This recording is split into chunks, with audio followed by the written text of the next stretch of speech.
Pleasant to listen to. With Caroline Fenton, Willie Donick, and former NFL wide receiver Derek Mason. You are hands down my favorite radio personalities of all time. On 102.5 and 106.3, The Game and the Game Nashville app. With no further ado, Caroline, Willie, D-Base, 102.5, 106.3, The Game and the Game Nashville app. We're live from the Hiller Plumbing, Heating, Cooling, and Electrical Game Studios, and we are streaming live on Twitch, Twitter, YouTube, and Facebook Live every day. Our video streaming is brought to you by Superbook. Download their app today and use promo code THEGAME. Willie D-Mace, happy to be back. I've missed you all the past couple of days. Hey, the gang happy is to be back. back in the saddle. The gang is back together. The mystery gang is back. It is good to be back. It is good to be back. Wow. Got stuff happening. We've been different places. Boy, so we got a lot of work to do. I enjoyed going down. I did not find your dorm room or statue. I was looking for the statue's there. You just have to look a little bit harder. The plaque in the Chimes restaurant. I didn't see it.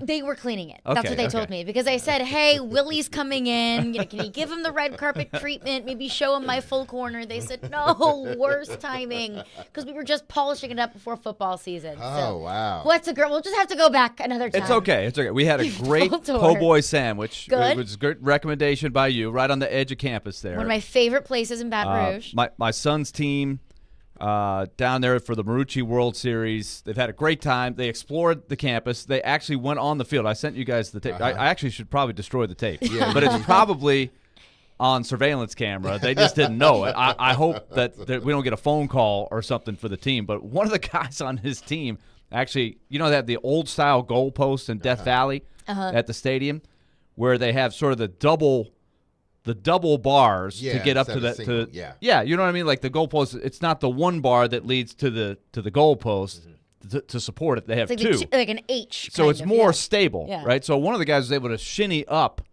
and climb on the crossbar and get a picture. He went full on there. Pete Bama on us. Yeah, he did. Climbing on He the didn't goalposts. damage anything. He didn't damage anything. So if you're an LSU fan and you want to make a phone call, don't worry.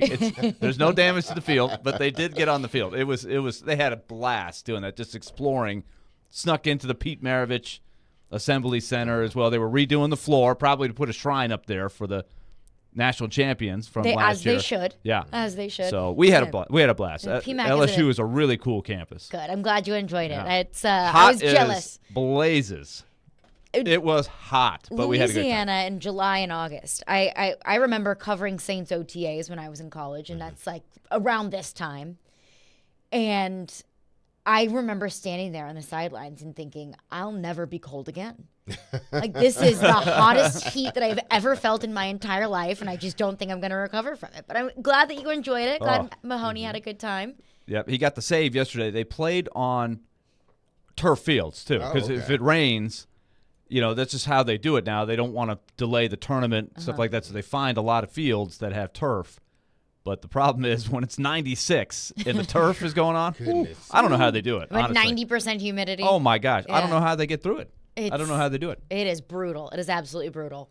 But glad you had a good trip. I did as well. I had a little West Coast tour this past week. I was in San Diego for a few days. San Diego. Now, that is the good kind of heat. It right was there. beautiful. Like the most perfect weather. The sun was out. It was like 75 degrees, not too hot. Sun How went did they down. do that there? Just needed a light jacket. It was the most perfect weather I've experienced. So we did San Diego for a few days. Went to a Padres game.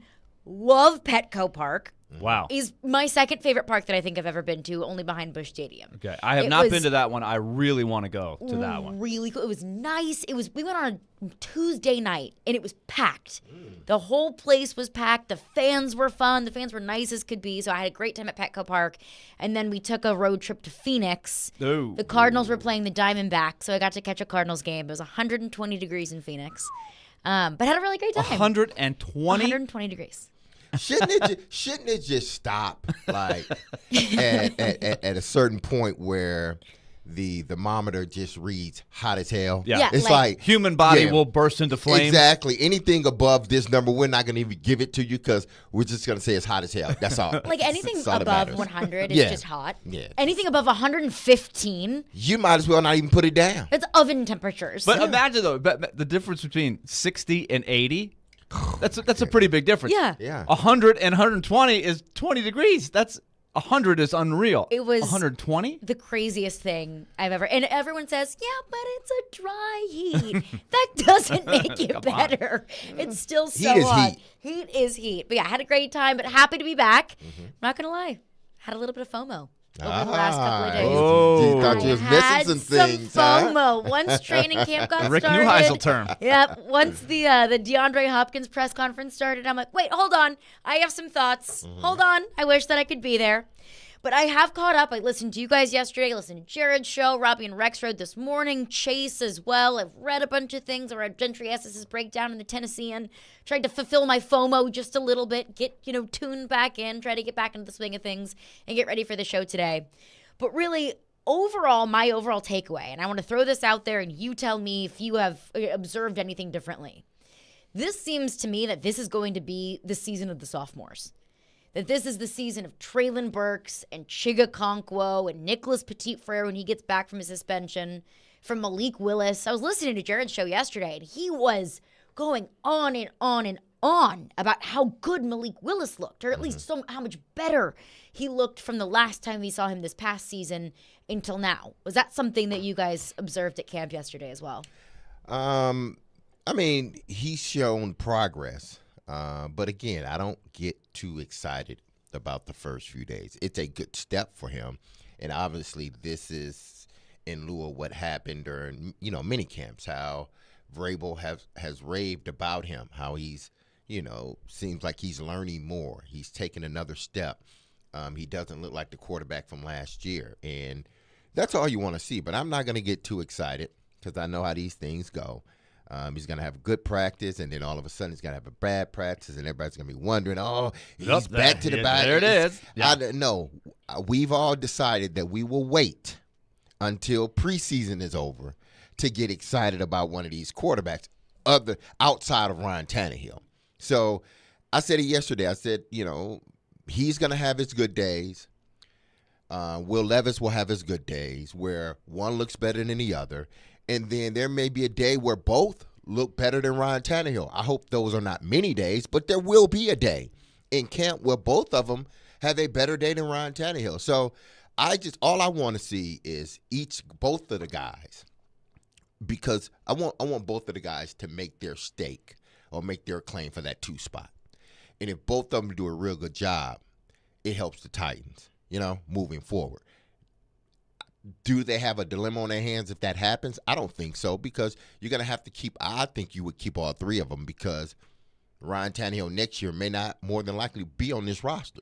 So now if these 2 quarterbacks are progressing, that's good for the organization. No question. So, today it might be something different. Who knows? But I'm not going to get too excited because I understand how this works. Some days you have great days, and then turn the film on and it's like, goodness gracious, what happened from yesterday to today? So I know how it goes. But he did look good, so did Will Levis. It is a process. We had a great talk with Rand Carthon yesterday. He stopped by after his introductory press conference, talked a lot about D-Hop. We got into some things, but one of the things that I thought was interesting, and maybe we'll play this clip a little bit later, he was just talking about a move they made for A.J. Moore. An extra safety, got some experience, needed some depth. And he was just talking about how you rarely pick up a guy at one position and cut a guy at the same position. So it's always looking at the entire roster. So the more tough decisions he has to make, the better the roster is. That's how I look at it. And that's what with Malik Willis. He's got to make them make tough decisions. He's got to force them to cut a guy on a different position because they just cannot bear to not have 3 quarterbacks. I think that's the best possible scenario for the Titans. Yeah. The best possible problem to have, or the best possible tough decision to have to make. Because up until this point, really around draft time, when there was so much buzz about the Titans taking a quarterback, I didn't think it was going to be that tough of a decision to move on from Malik Willis. I think we were all kind of thinking it would have been more likely than not, especially before the 3-quarterback rule changed, where it allowed you to carry 3 quarterbacks on game day without it counting against your game day roster. I thought Malik Willis doesn't have a place on this team if they're talking about drafting a quarterback. They're not getting rid of Ryan Tannehill. If they draft a quarterback, then Malik Willis is the odd man out. But I think that's the best possible thing for this to be a tough decision, the best possible thing for the Tennessee Titans to carry those 3 quarterbacks. Because it means, hey, you got your starting quarterback in Ryan Tannehill, and you got 2 solid options as a backup for right now. And then whatever you want to do in the future moving forward, you can evaluate that going down the line. So I thought, and to your point, D-Mace, it's day one. Like, so many things are going to change. Players are going to evolve. You might hit a rut. Like, so many things are going to change from now until the beginning of the season and into preseason games. But if one day of a sample size is all we have, and it's a positive sample size from Malik Willis, I'll take it. Okay, but D-Mace, did you take note that Mike Vrabel, who doesn't shower people with praise unless there's really meaning behind it, he did acknowledge that during the offseason, he did say, he went out of his way to say Malik Willis made very good strides in the spring. Do we put any stock in that? I mean, because that's not just one day. Yeah, I think Vrabel's the type of coach that if he sees something, he's going to acknowledge it. If he sees something good or bad, he will acknowledge it. And I think in this situation with Willis, Malik, because of what happened last year and so much of bad press and bad everything he was getting, and rightfully, listen, he didn't play well, but the Titans didn't do him any favors either. I think Vrabel looks at that and then sees a quarterback that picked himself up and continued to work, and he's going to acknowledge that as a former player and now a head coach, because I'm sure he's been in those situations before. Well, he's probably seen them too as a player. A guy that struggles one year, then come back and he looks like a totally different player. You want to acknowledge that, because as players, when you see that, you acknowledge that to the player. Man, you look different from last year. You look much better. Well, he wants to acknowledge that, but also in acknowledging that, he wants to continue to push Will Levis or anybody else, Malik Willis or anybody else in this situation. He want to continue to push this, because, if Vrabel's saying something good about you, then it means a lot, because I don't think he's going to just go out of his way just to blow smoke, about an individual. And I think that he's trying to build the confidence in Malik a little bit. And I have to give Malik Willis a whole lot of credit. The Titans didn't do him any favors last year. There is no way he should have seen the field last year. And that's what everyone was saying, even coming out of the draft, was, hey, give him some time. He's not quite ready. It's what we saw in training camp. It's what we saw in the preseason from Malik Willis last year. He's just not ready. He shouldn't have seen the field. So the Titans didn't do him any sort of favors, and we've seen it so many times, unfortunately, with quarterbacks and non-quarterbacks alike in the NFL. And sometimes when guys get burned a little bit too early, get exposed to criticism a little bit too early, we can see that ruin quarterbacks. But at least it looks like where it stands right now, Malik Willis, to use Chris Sanders' term, didn't get bitter, got better, put in the work in the offseason, and it's paying off, at least for now. Like we said, we're not going to make our definitive decisions about what should happen at the quarterback position until the preseason. But at least I like what I've heard about what people saw from Malik Willis at training camp yesterday. 615-737-1025 is our phone number. Now, the Titans are in action on the practice field today, close to the media, but we'll be back out at training camp tomorrow. But coming up next, I want to get into the rest of what we saw from this sophomore season yesterday at training camp from Chika Okonkwo, from Traylon Burks, from some of these second-year pass catchers. We'll get into that coming up next. Caroline, Willie, D-Mace, 102.5, 106.3 The Game. All the big plays. Rebound, fly out in front, and Saros covers it up. All the big stories. Andrew Burnett reportedly hired as the next head coach of the Predators. All in one place. We are Nashville's best sports talk. 102.5 and 106.3. Checkered flag is in the air. Comparing goalies to running backs. 46-27 Vanderbilt. Does this group of players need more? The Game and the Game Nashville app. Hose and Belting Specialties in Murfreesboro is your local source for hydraulic, air, water, and chemical hoses, along with conveyor, timing, and metric belt needs. They stock metric fittings for both air and hydraulic applications. Hose and Belting Specialties stocks Parker hydraulic hoses and fittings, Goodyear Conti-Tech industrial hoses, and V-belts, just to name a few of their lines. For any of your industrial needs, call 615-895-HOSE. 615-895-HOSE.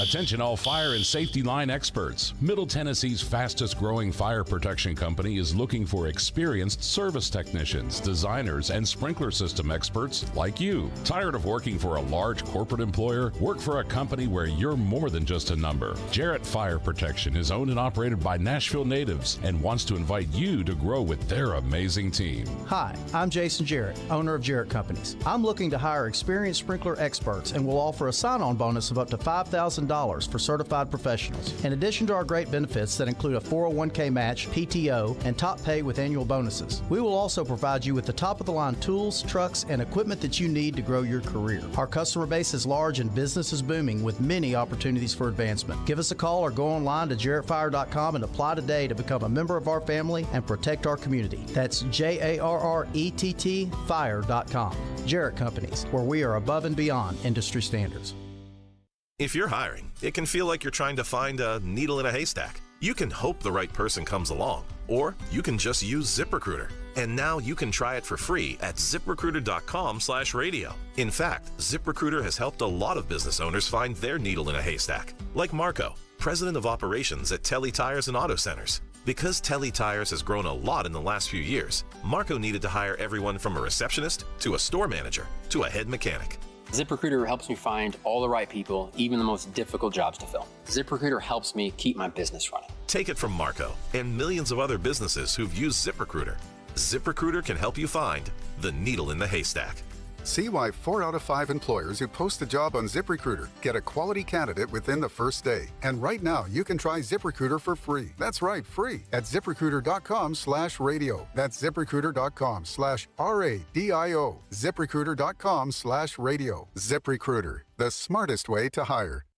Meet Joe A, Joe B, and Joe C. What's up? 3 everyday Joes perfecting their banking with Chase. Joe A is locking his lost debit card with the Chase mobile app. Joe B is cruising toward his new ride with AutoSave. And Joe C's Chase banker is helping him budget to go back to school. Tools that help protect. Support for what's next. One bank that puts you in control.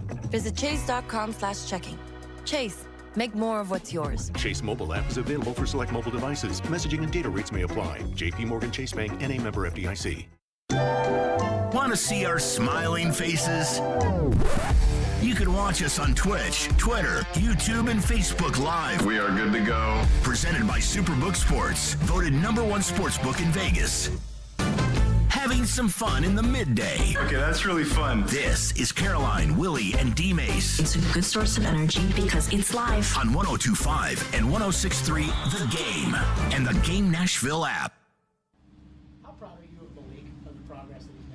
Well, I think when you coach players and they ask for feedback, and again, I really, you can learn a lot from great coaches, and for me to not think that Nick Saban is one of the best coaches that ever wore a whistle is ridiculous. And so he says something all the time that really average players want to be left alone, and good players want to be coached, and great players want to be told the truth.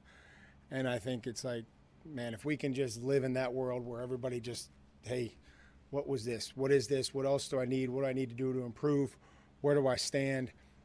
And they can seek the truth. They can handle the truth. And then, we always want to tell the truth. And so that's what we did the entire offseason. We'll continue to do that. And Malik took those things and just his appearance, his attitude, smiling, and just playing football. So, and again, playing quarterback in this league as a young player is something very different. And so I think that experience at offseason has helped him, and then we'll continue to work with him and improve. That was Mike Vrabel at the podium yesterday. Some praise for Malik Willis, and it was one day. It's the first day of training camp. A lot's going to change. A lot is going to happen over the next month and a half until the first preseason game, but at least progress from Malik Willis. That's what we're hearing from Mike Vrabel. That's what I read in Gentry Estes' column on the Tennesseum.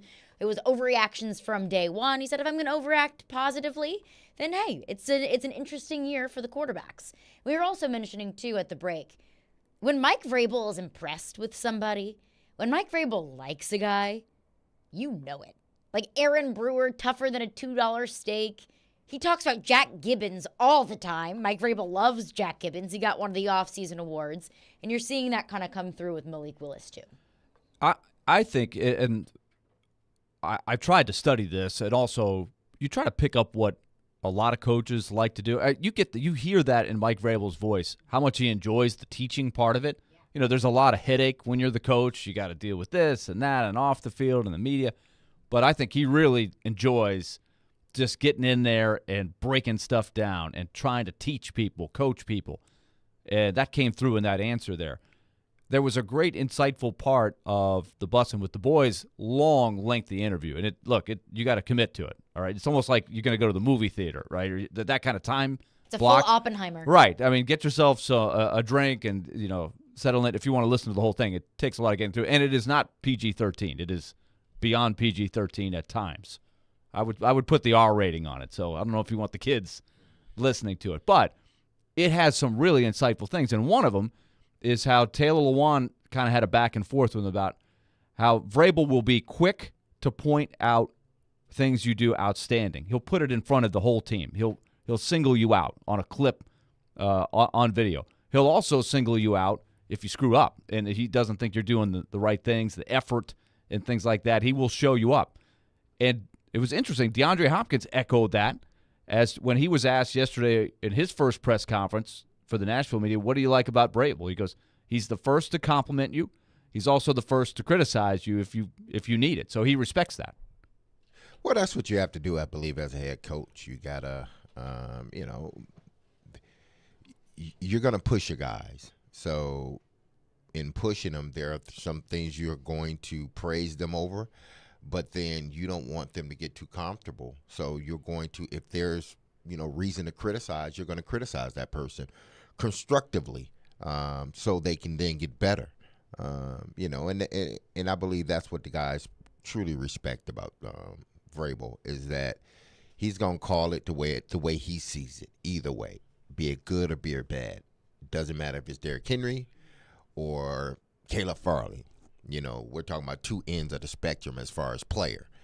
That's just the way he operates, and I think he operates that way because that's the way he's been coached and taught his years in the NFL. Listen, we're going to, if you're doing well, then we're going to let everybody know you're doing well. But if you're messing up, we're going to let everybody know you're messing up. So no one think there's like this favoritism going on. Yes, there are some guys that, are in that sort of, situation where, there may not be a lot to say about that person, good or bad. But for the most part, he's calling people out that are either, not doing what he's asking them to do or guys that are doing what he's asking them to do. No one player is bigger than the team. Exactly. And I think that you see that on both ends of the spectrum, that he's more than happy to call out a Taylor Lewan, your star left tackle, or to give praise to a guy like OJ, who I heard him talk about in his press conference and I had never heard of before, but he's an undrafted offensive lineman out of Boise State. He was giving him the praise. So it's accountability on both ends of the spectrum. And I don't think that a lot of players – there's probably a lot of players in the league that wouldn't like that they would want to be stars and be treated like it. But I do think that that's just Vrabel. And a lot of players on this team, if not all of the players on this team, respect the heck out of Vrabel for it. I think when you are willing to criticize the top players, criticize is, I would say, let's say constructively criticize. I mean, nobody wants to, there's tearing people down. That's probably not good, right? But if you're willing to constructively go at the top guys and also praise the guys that maybe nobody thinks are being watched, right? That has to feel good for an undrafted rookie to get recognized by the head coach. I think that has a trickle-down effect both ways, right? It has effect on everybody. Because if you're the veteran, you're like, oh, man, I can't coast because I'm going to be on that board if I am doing some dumb stuff to get the team beat, right? He's going to show me up. He's going to put it out there. He's going to criticize me on that. I got to be on my toes. And also, if you're an undrafted rookie, you're not going to have that feeling of, oh, nobody's watching me. I got no chance of making this team. Well, I think he does it so he can keep that balance. Sometimes coaches, they have to sort of go out of their way to constructively or correctly criticize certain guys because they want to keep everything balanced. I think I'm only talking star players or your frontline players. those guys don't mind being coached hard, especially, after you get through your first couple of years. It's like, okay, this is what it's about. Your rookie year, if you're a number one pick or whatnot, you don't know how to handle that criticism. You just don't. You may go on a shell, you may not, but you just don't know how to handle it.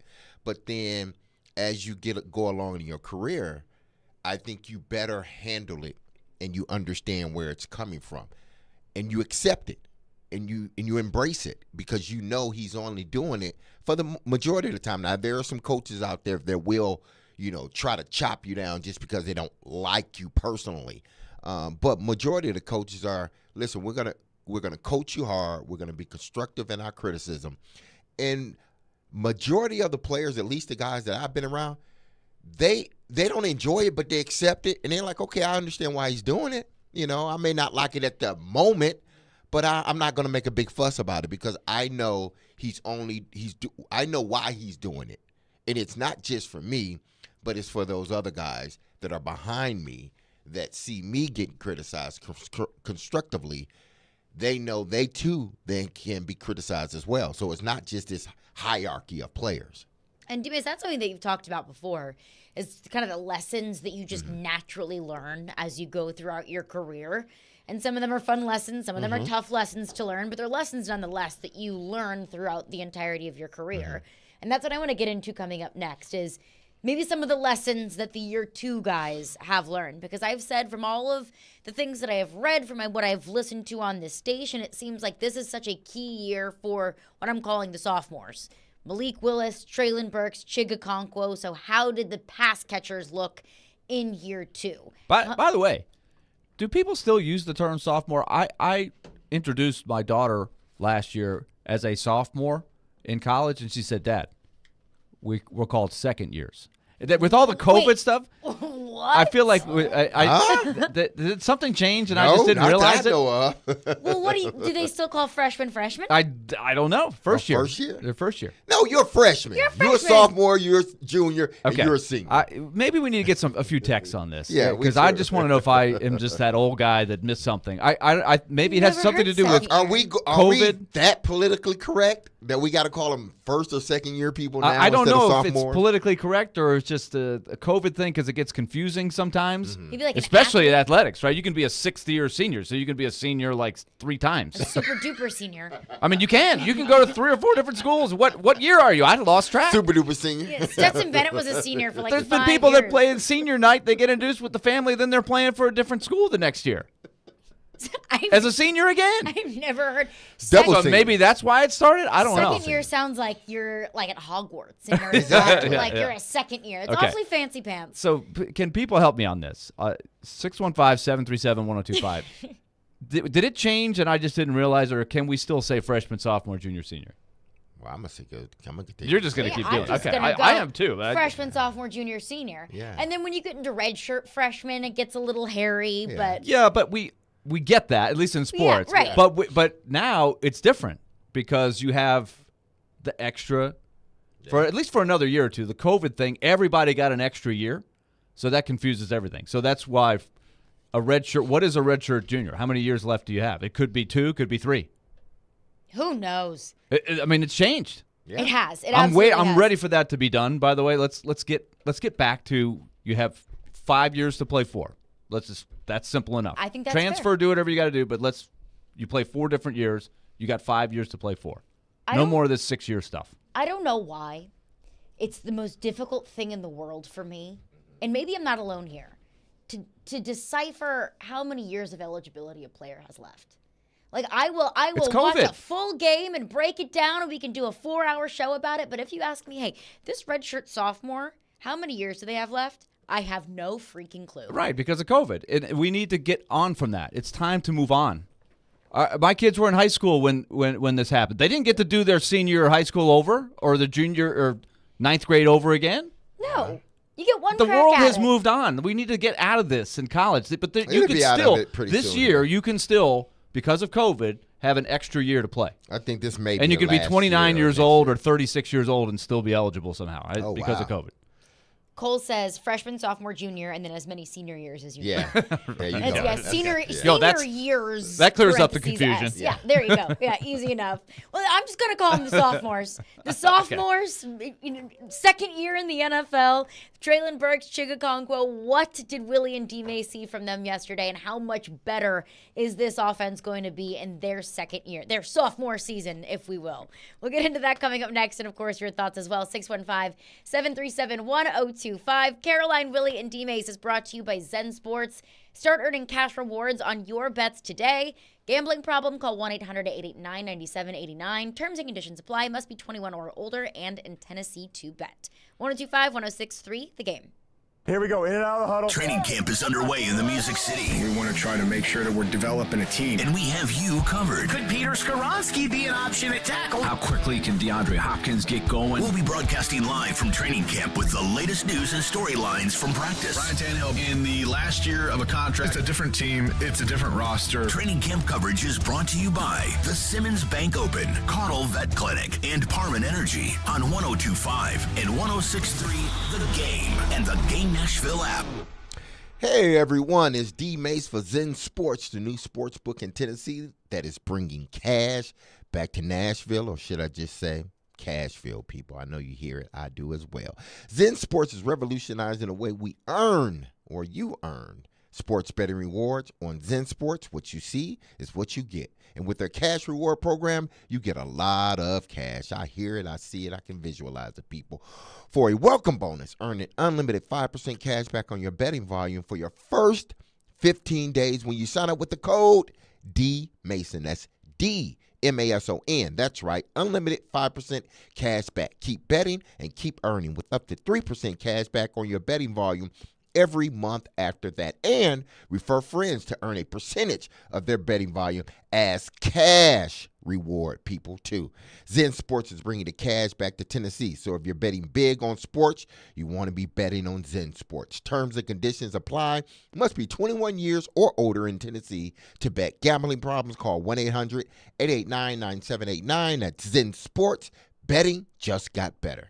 Nashville is growing, but we remember our roots here. The fairgrounds, my family and I have so many memories there. It is full of history, it is full of culture, and it is full of Nashville. There are some folks who want to tear down our historic fairground speedway. When you do that, you lose part of your story. Don't tear it down, make it better. I'm not necessarily a racing fan, but it's a part of the fabric of the neighborhood. When you lose something, guess what? It doesn't come back. Don't take away my history. Let's make sure we don't lose another piece of what makes our city so special. The team at Mercedes-Benz of Music City have done it again. Here's Edwin Vickery to explain. 4-time recipient of Best of the Best. Less than 10% of the dealers in the country receive this award. How did you do it? We say culture, eat strategy for lunch, because we can strategize all we want, but unless you have the right culture and chemistry in the dealership, it will not work. Live the dream at Mercedes-Benz of Music City, mbofmc.com. Engines are roaring. Vehicles are being ripped apart piece by piece. Sparks are flying.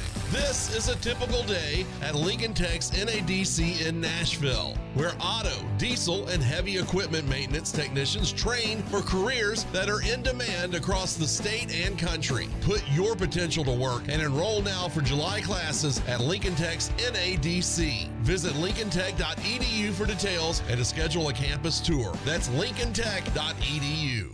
Hey home buyers, TJ Anderson here. 6326 Patton Avenue is a new construction home in Nashville's Charlotte Park neighborhood. It offers 4 bedrooms, 3 baths, and nearly 2,500 square feet. Features include a 2-car garage, custom walk-in shower, and a private backyard that's fully fenced. Text the number 2 to 615-420-2377 for pricing and info. Want your home on the radio? Google TJ Anderson Homes and see why we are referred by clients so often. TJ Anderson Homes at Benchmark Realty. Office number 615-432-2919. 94.9 The Fan is your home for Hit City. Tonight, your Nashville Sounds continue their 6-game series at Norfolk. Swing and a miss, strike 3. Sounds win. Pre-game at 5:20. On your home of Nashville Sounds baseball. 94.9 The Fan and The Fan app. Hey, This is Philip Forsberg. You're listening to Nashville's best sports talk, ESPN 102.5 The Game. 102.5 and 106.3 The Game is live and local. And now, let's meet the starting lineups. Robbie and Rex Road 6 to 9. Big time performance, best part of the team. Chase McCabe 9 to 11. An unrestricted free agent. Caroline, Willie, and D Mace 11 to 2. Got the big contract. The Velvet Touch. Talk about Hall of Famers. And Stillman and Company 2 to 6. Kept going for it. And don't forget, we're your home for all things Nashville. He scored! Nashville's best sports talk, 102.5 and 106.3 The Game. Trust. How much more trust do you have now in both Chig and Traylon than you did when they were rookies last year? A lot. When they're coming in, you're getting to know them. They're kind of swimming right early on as a rookie. You're kind of swimming, trying to figure things out. Traylon was battling through some things early on, which slowed us down a little bit, but he's had a great offseason. He's worked his tail off. Was able to work with both of those guys down in Florida this summer, and excited for the growth that they both had. Now understanding what it's like to go through an NFL season, understanding what I'm expecting from them on different plays, and now it's to the point where we can just let their natural playmaking ability take the field and take over, because super talented guys, both in their own regard. And when you understand what's going on, when you understand where to line up, what QB is expecting, you can play fast. And when you're playing fast with the talent that those guys have, then you put a lot of pressure on the defense. That was Ryan Tannehill on the next level of trust that he has had within Traylon Burks and Chig Okonkwo. And it makes sense, right? You have two rookies coming in that become, or at least ideally, were to become big parts of the passing game. They're trying to, learn this rapport with Ryan Tannehill, to learn the offense, to learn what the expectations are as a player in the NFL. That's a lot to take on in your first year. And so in year two, you know what's expected of you. You know the offense. You've built that rapport for the most part. Tim Kelly coming in, you've got some tweaks, you got some changes. But overall, you have this underlying foundation of just, okay, I know what's expected of me, so we can start year 2, 3, 4, 5 steps ahead of where we started in year 1. But what did you guys see from Traylon Burks and Chig Okonkwo yesterday? Did you see that kind of next level of rapport between Tannehill and Burks and Chig? Honestly, no, not. I mean, I say no, but it wasn't. I mean, it's weird. It's hard to sort of kind of see stuff like that the first day, because there are just so many moving parts and things are just, coming and going, and you got different rotations of receivers and quarterbacks and everything else, But from what I saw, I mean, both of them look good. I know Ryan hit Chig on one, and I think Will might have hit Chig on one as well, going down the middle of the field or something like that. I didn't see Traylon catch any passes, but it's probably because where we were sitting, and there were people in front of us, and they were on the far end of the field. And it's tough to host a show while also watching a football practice. So, they didn't do one-on-ones, so, we couldn't see that. 7-on-7, Traylon didn't get an opportunity, at least that I saw, to catch the football. So my thing is, I want to wait until, this thing get going for me. What Vrabel has said about those guys, they're ready to play, and they came in shape. They look better. But I want to see week 2 of camp.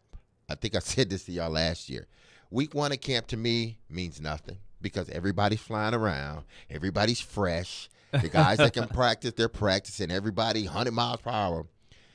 It's week 2 when everything starts to set in, when that lactic acid starts to set in, and you got to get up early because you went to bed late because of meetings and all this other stuff, and now your body's dragging. How do you then perform now? That's what I want to see. Week 1 means nothing to me, honestly. Honeymoon week 1 period means nothing at all. It's like a marriage, year 5. That's when I want to see the marriage. Yeah. After the honeymoons wore off, well, I want to see it after week 2. After week 1, how these guys reacted. How much easier was year 2 for you than year 1? Oh, it was so much easier. from a mental standpoint, from what I was expecting. First year is just, it's a whirlwind. You go to the draft. At least for us, it was double because we were moving from one state to another, new team and everything else. Oh, so man, you had all that on top of I forgot like, about that. It was almost a blur, really. It was almost a blur. But then that second year, everything seems to slow down. You know the offense a lot better. You know what they expect from you. You know your role. Either you're going to improve your role or you're going to try to keep the role that you're in.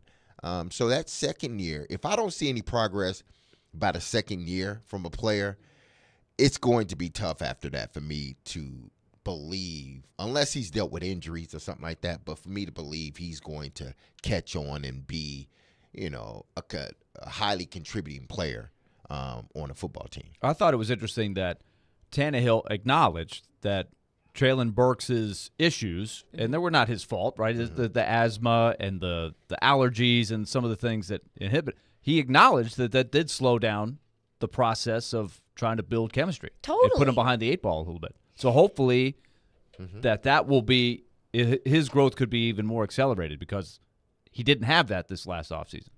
Even alone, take the growing pains, the rookie growing pains, and how much more confident I'm sure he feels going into year two. All of that aside, just looking at the way that these two off seasons started. Traylon Burks struggled to stay on the field. He was in and out of drills in year one, and now in year two, it seemed like he's been hitting the ground running, that he took this teeny tiny Cessna plane to get to OTAs on time, that he's been putting in the work in the offseason. So even just that aside, the way that these two off seasons have started, I think are important and key differences in how they can continue to build that chemistry and how they can install the offense. Yeah, I mean, again, that first year is just, it's a learning year. That's all it is. Now, some people are able to, excel even in their first year playing. But majority of the guys, in this league, you see that true jump that second year. You see, okay, maybe this guy's a player, maybe, but then you see him come back that second year and say, okay, this guy is a player. He's ready to go. Because now all I had to do was concentrate on football. That's it. I didn't have to think about taking trips to different teams, talking to my agent all the time, figuring out where we're going to go, this and that, all these workouts. No, I'm strictly working out for a team that I'm on and getting ready for an offense that I know now. So that second year you come in, it's totally different from, at least from a wide receiver standpoint, it's totally different because now you walk in there with this confidence that, okay, I can do this. I just got to go out and continue to build on it. 615-737-1025 is our phone number. We'll get your thoughts on that. Plus, I know that there's another pass catcher that everybody wants to talk about, DeAndre Hopkins. And we got some more clarity on exactly what DeAndre Hopkins' contract breakdown looks like. What do we make of the dollars and cents? Plus, another really big question that I have surrounding DeAndre Hopkins' contract and the Tennessee Titans cap situation. We'll get into that coming up next. Caroline, Willie, D-Mace, and hey, tune in for Nashville Sounds Baseball tomorrow at 5:35 p.m. on 94.9 The Fan. The Sounds take on the Norfolk Tides, AAA affiliate of the Baltimore Orioles. Sounds Baseball on 94.9 The Fan, presented by 312 Pizza Company, Farm Bureau Health Plans, and Family Leisure. 102.5, 106.3, The Game. It's the first day of the first grade, and she found a new best friend. It's a laid-back Sunday afternoon you wish would never end. The homemade taste of Bluebell and good friends gathered round. The good old days are being made right now. There's no hiding from Bluebell Monster Cookie Dough Ice Cream. Creamy vanilla ice cream, peanut butter monster cookie dough, brown sugar, candy-coated chocolate, and dark chocolate flavored chunks. A taste so good, you'll need a bigger bowl. The good old days are being made right now. The good old days are being made right now. Look for Bluebell Ice Cream at Chappelle's Hometown Foods and Eagleville Grocery. Genesis is actually a new beginning. Genesis Diamonds owner Boaz Ramon talking about why it's called Genesis. I love the symbolism of the name. It's a new beginning. Boaz wanted the name of his company to mean something, to reflect his core values and the importance of starting relationships for people in love, as well as the relationship he wants with each and every customer. It's a new beginning in their life for the relationship between us, the jeweler, the Genesis Diamond, and the customer, and it should last forever. Everything we do is for the customer. Walk into Genesis and you can feel it. Genuine people who are solely focused on celebrating the best moments of your life. Is not only my passion, is my culture. Genesis is the book where God created the world, the day and night, the man and the woman. Every diamond engagement ring that we specially created for the customer is a new beginning for amazing, lasting relationship. Come start your amazing, lasting relationship today at Genesis Diamonds, Green Hills and Cool Springs. Get a great deal on select Kubota equipment, the #1 rated tractor brand for durability and owner experience in the U.S. The versatile lineup is built to help you make the most of your land. Right now at participating dealers, get a Kubota compact tractor for 0 down, 0% APR for 84 months, plus save up to $800 on qualifying implements. Now through September 30th. See us or go to KubotaUSA.com/disclaimers for full disclaimer.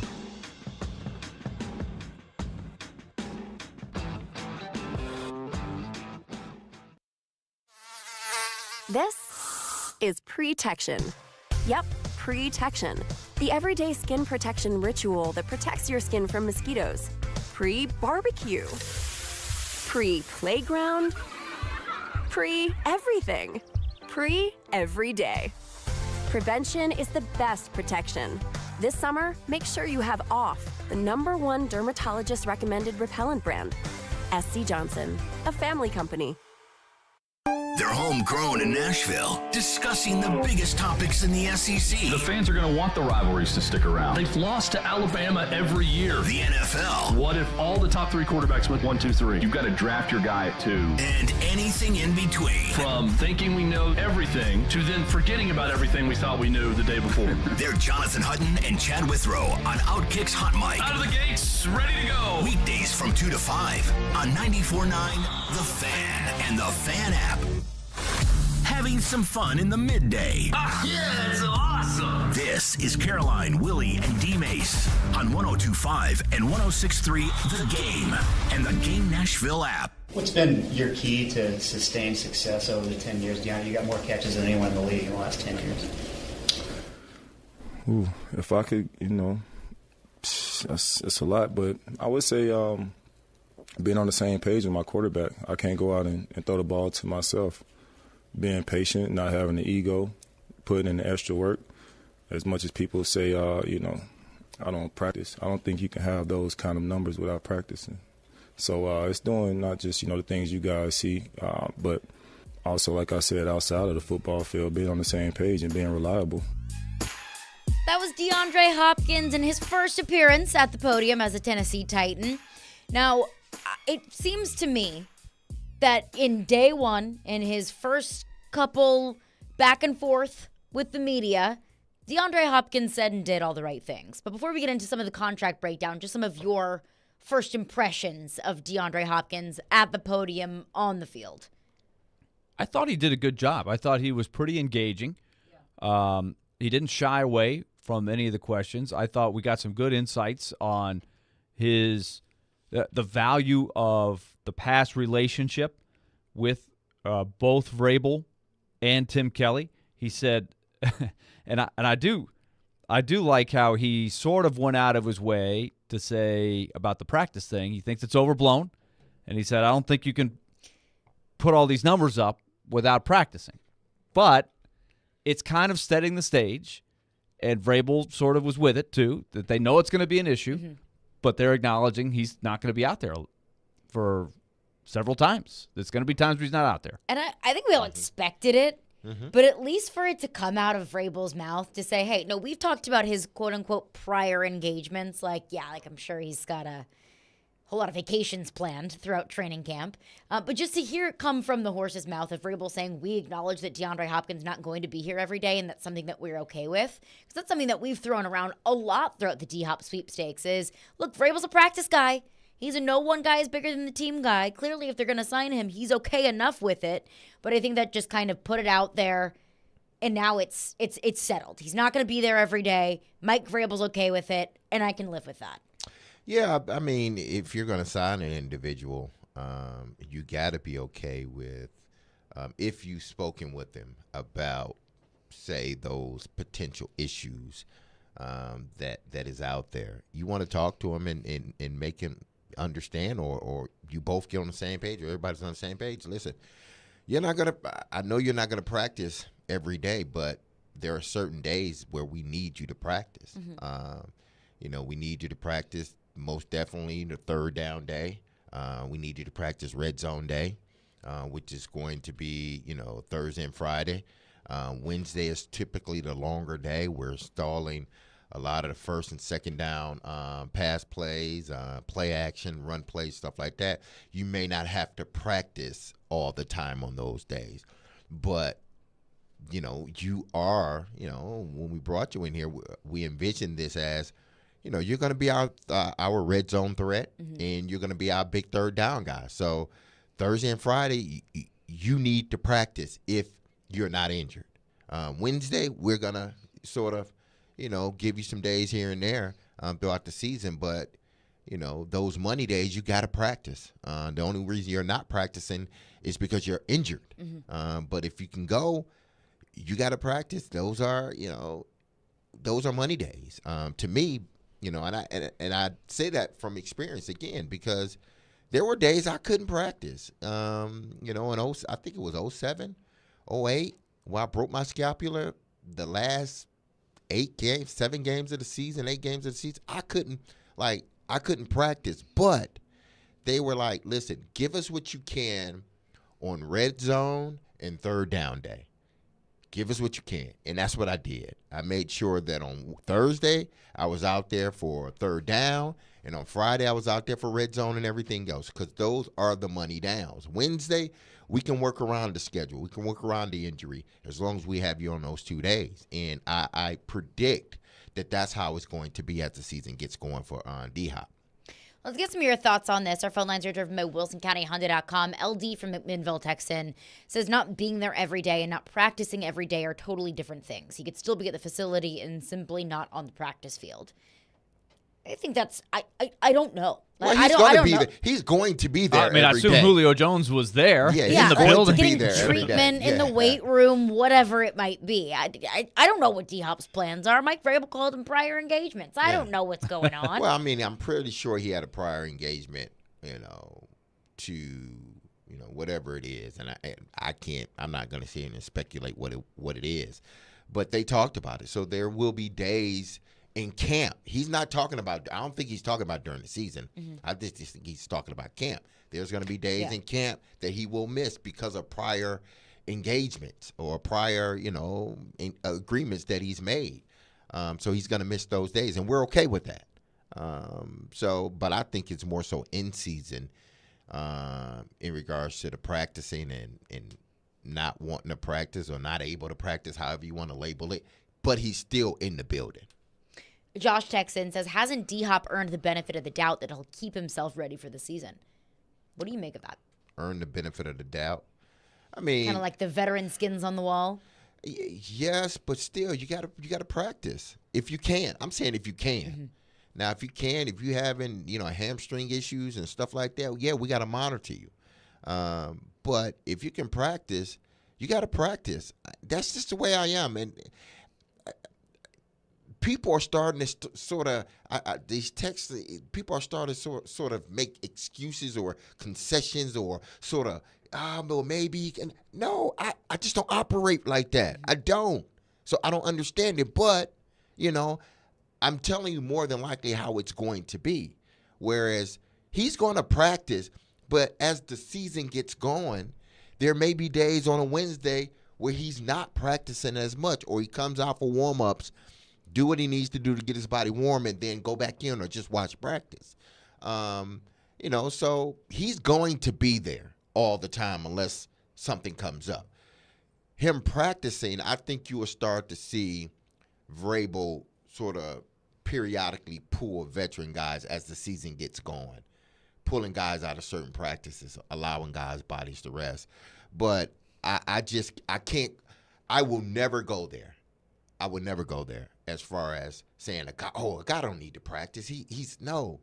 And there's very few guys that can do that. I played with one. Mm-hmm. He didn't practice, not because he didn't want to, but because he couldn't. McNair? Steve, he couldn't practice. Mm-hmm. He was hurt. Even Eddie George. If Eddie could go out there, he would be out there. The only time Eddie didn't practice is when he just couldn't practice. So, but this is a new generation. This is a new era of football. I get it and I understand it. But I'm not sitting here and excusing anything when it comes to not practicing. You practice if you can. If you can't, that means you're hurt. That means you can't do what we're asking you to do. So, but if we're asking you to do something and you can do it, then you need to practice. And go ahead, Willie. Well, I thought another thing too that jumped out at me. This hasn't not as much to do with the practice, but he said about the relationship with Tim Kelly. Mm-hmm. He jumped at the ability to say, I had a great year with Tim Kelly and Vrabel, but he talked a lot about Kelly, and he went specific in how productive he was. He goes, look up the numbers, how great I was in the slot the year that he had a big season in 2019 when Kelly was calling the plays. I thought that was a really interesting thing that he sort of took to the next thing. Yeah. Well, he hears. He went next level on the answer. He hears what's being, even though he said, I don't listen to it. No, you hear it. Hence, that's why your questions, your answers. It really does seem like that. Like people had this, that we spent, I don't know how long. That's maybe the topic of the last 6 weeks, right? We had this whole thing about the draft, and then once they didn't have a wide receiver by the end of the draft when that shook out in free agency, this became a big thing. Mm-hmm. And so he almost went right down the list and was ready for all of the issues that we had swirling around on our show and all the shows during that time. That's because either he was listening, he heard it. He heard it.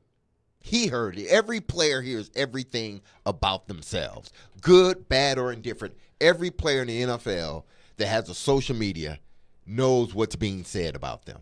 Did you see his tweet last night? I didn't even see it. Sean Pendergast, who is a sports talk radio host in Houston, quote tweeted a video, and I didn't see who the video was from, but it's a video of DeAndre Hopkins out at training camps, and rare footage of DeAndre Hopkins practicing is what the Houston radio host said. D-Hop quote tweeted it that he has since deleted and said, just buy my jersey for your wife at this point. I'm sure she's tired of hearing my name in your sleep. But is that the real DeAndre Hopkins? Isn't there been like a imposter doing some things? Paul Kuharski got nailed. Paul got mailed for text. This is real D-Hop. So he's hearing it, and it seems like D-Hop is on the revenge tour of 2023. Ooh, interesting. Because there was a question yesterday. I didn't catch exactly where it was coming from. I don't remember. But remember, somebody said, well, you tweeted this about this, and he said, did I tweet that?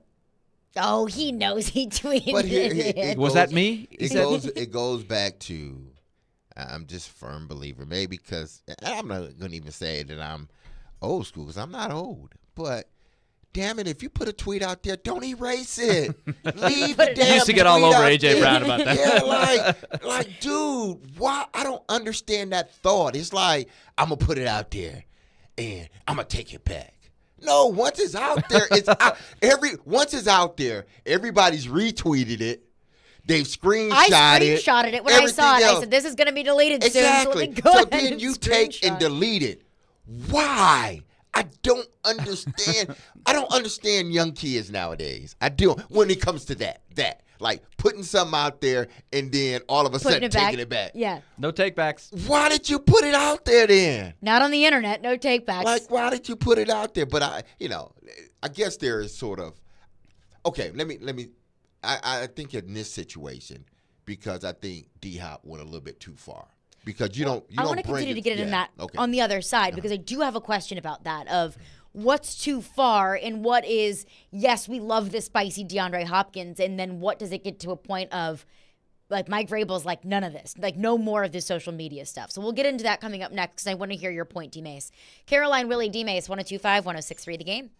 ElectronicExpress.com. We make it happen.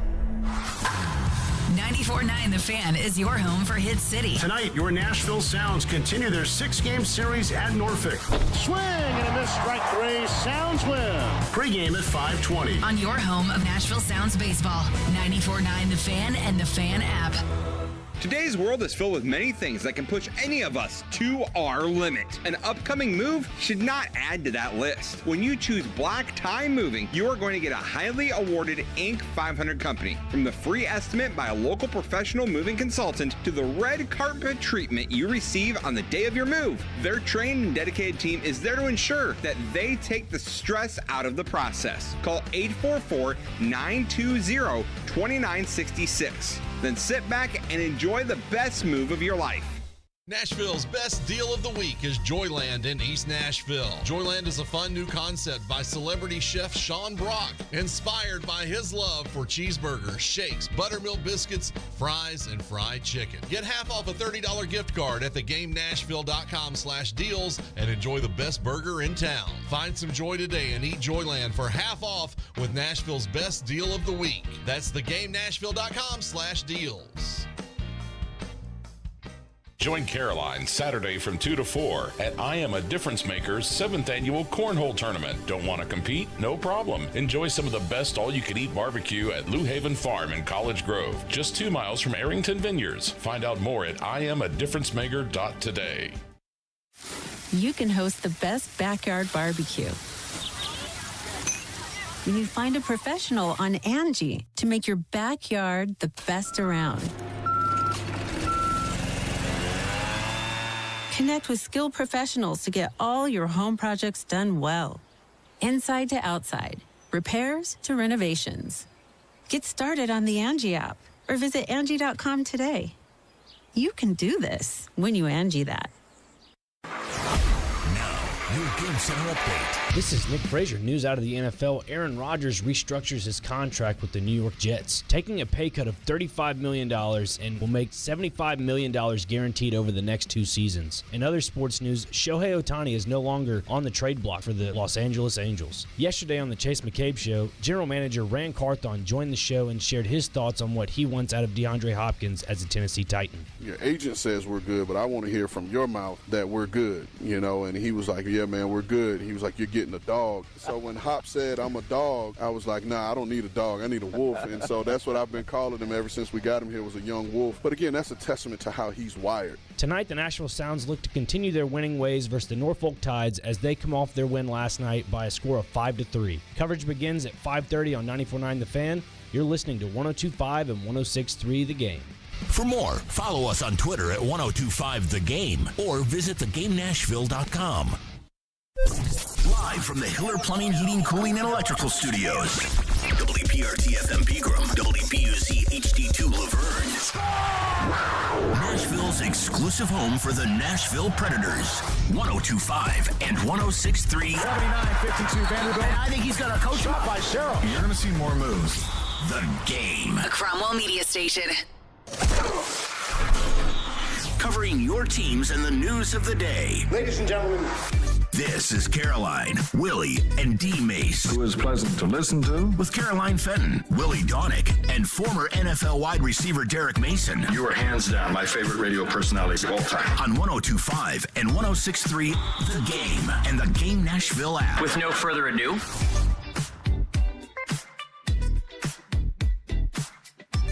Caroline, Willie, D-Mace, 102.5, 106.3 The Game, and the Game Nashville app.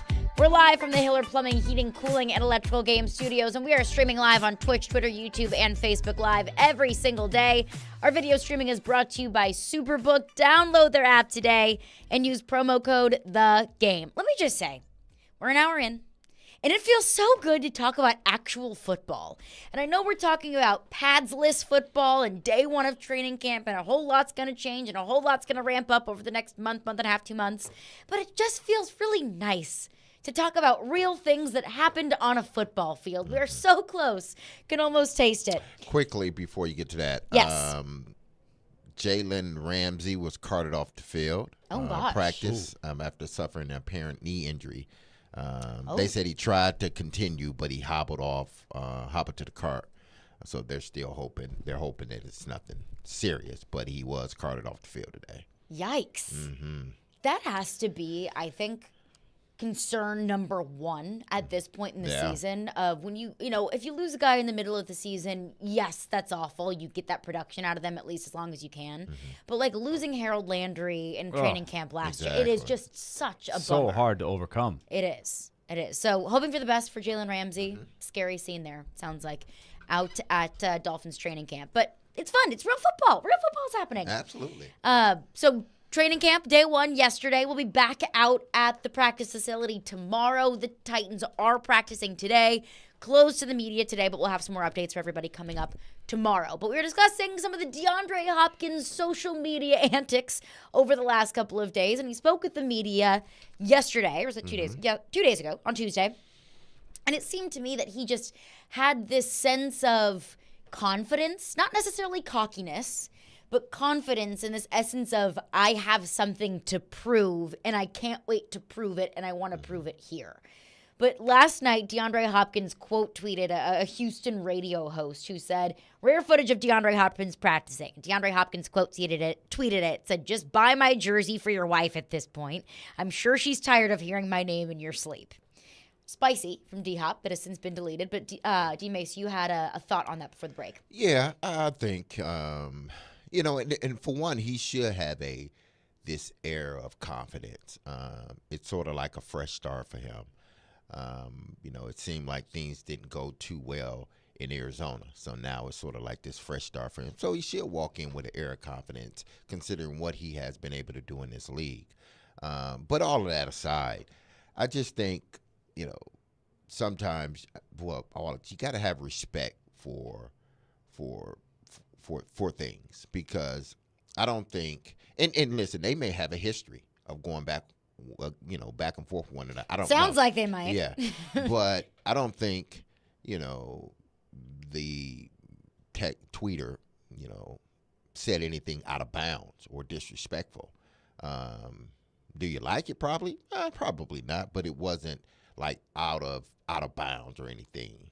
He just made a statement because that's what's been floating around. He doesn't like to practice for whatever reason. He wants to change the narrative, meaning DeAndre Hopkins.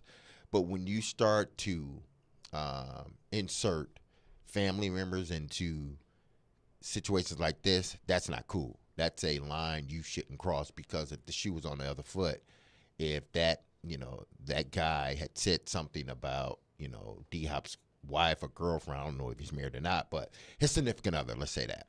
If he brought his significant other into the conversation, D-Hop would be mad. And he would have every right to be upset.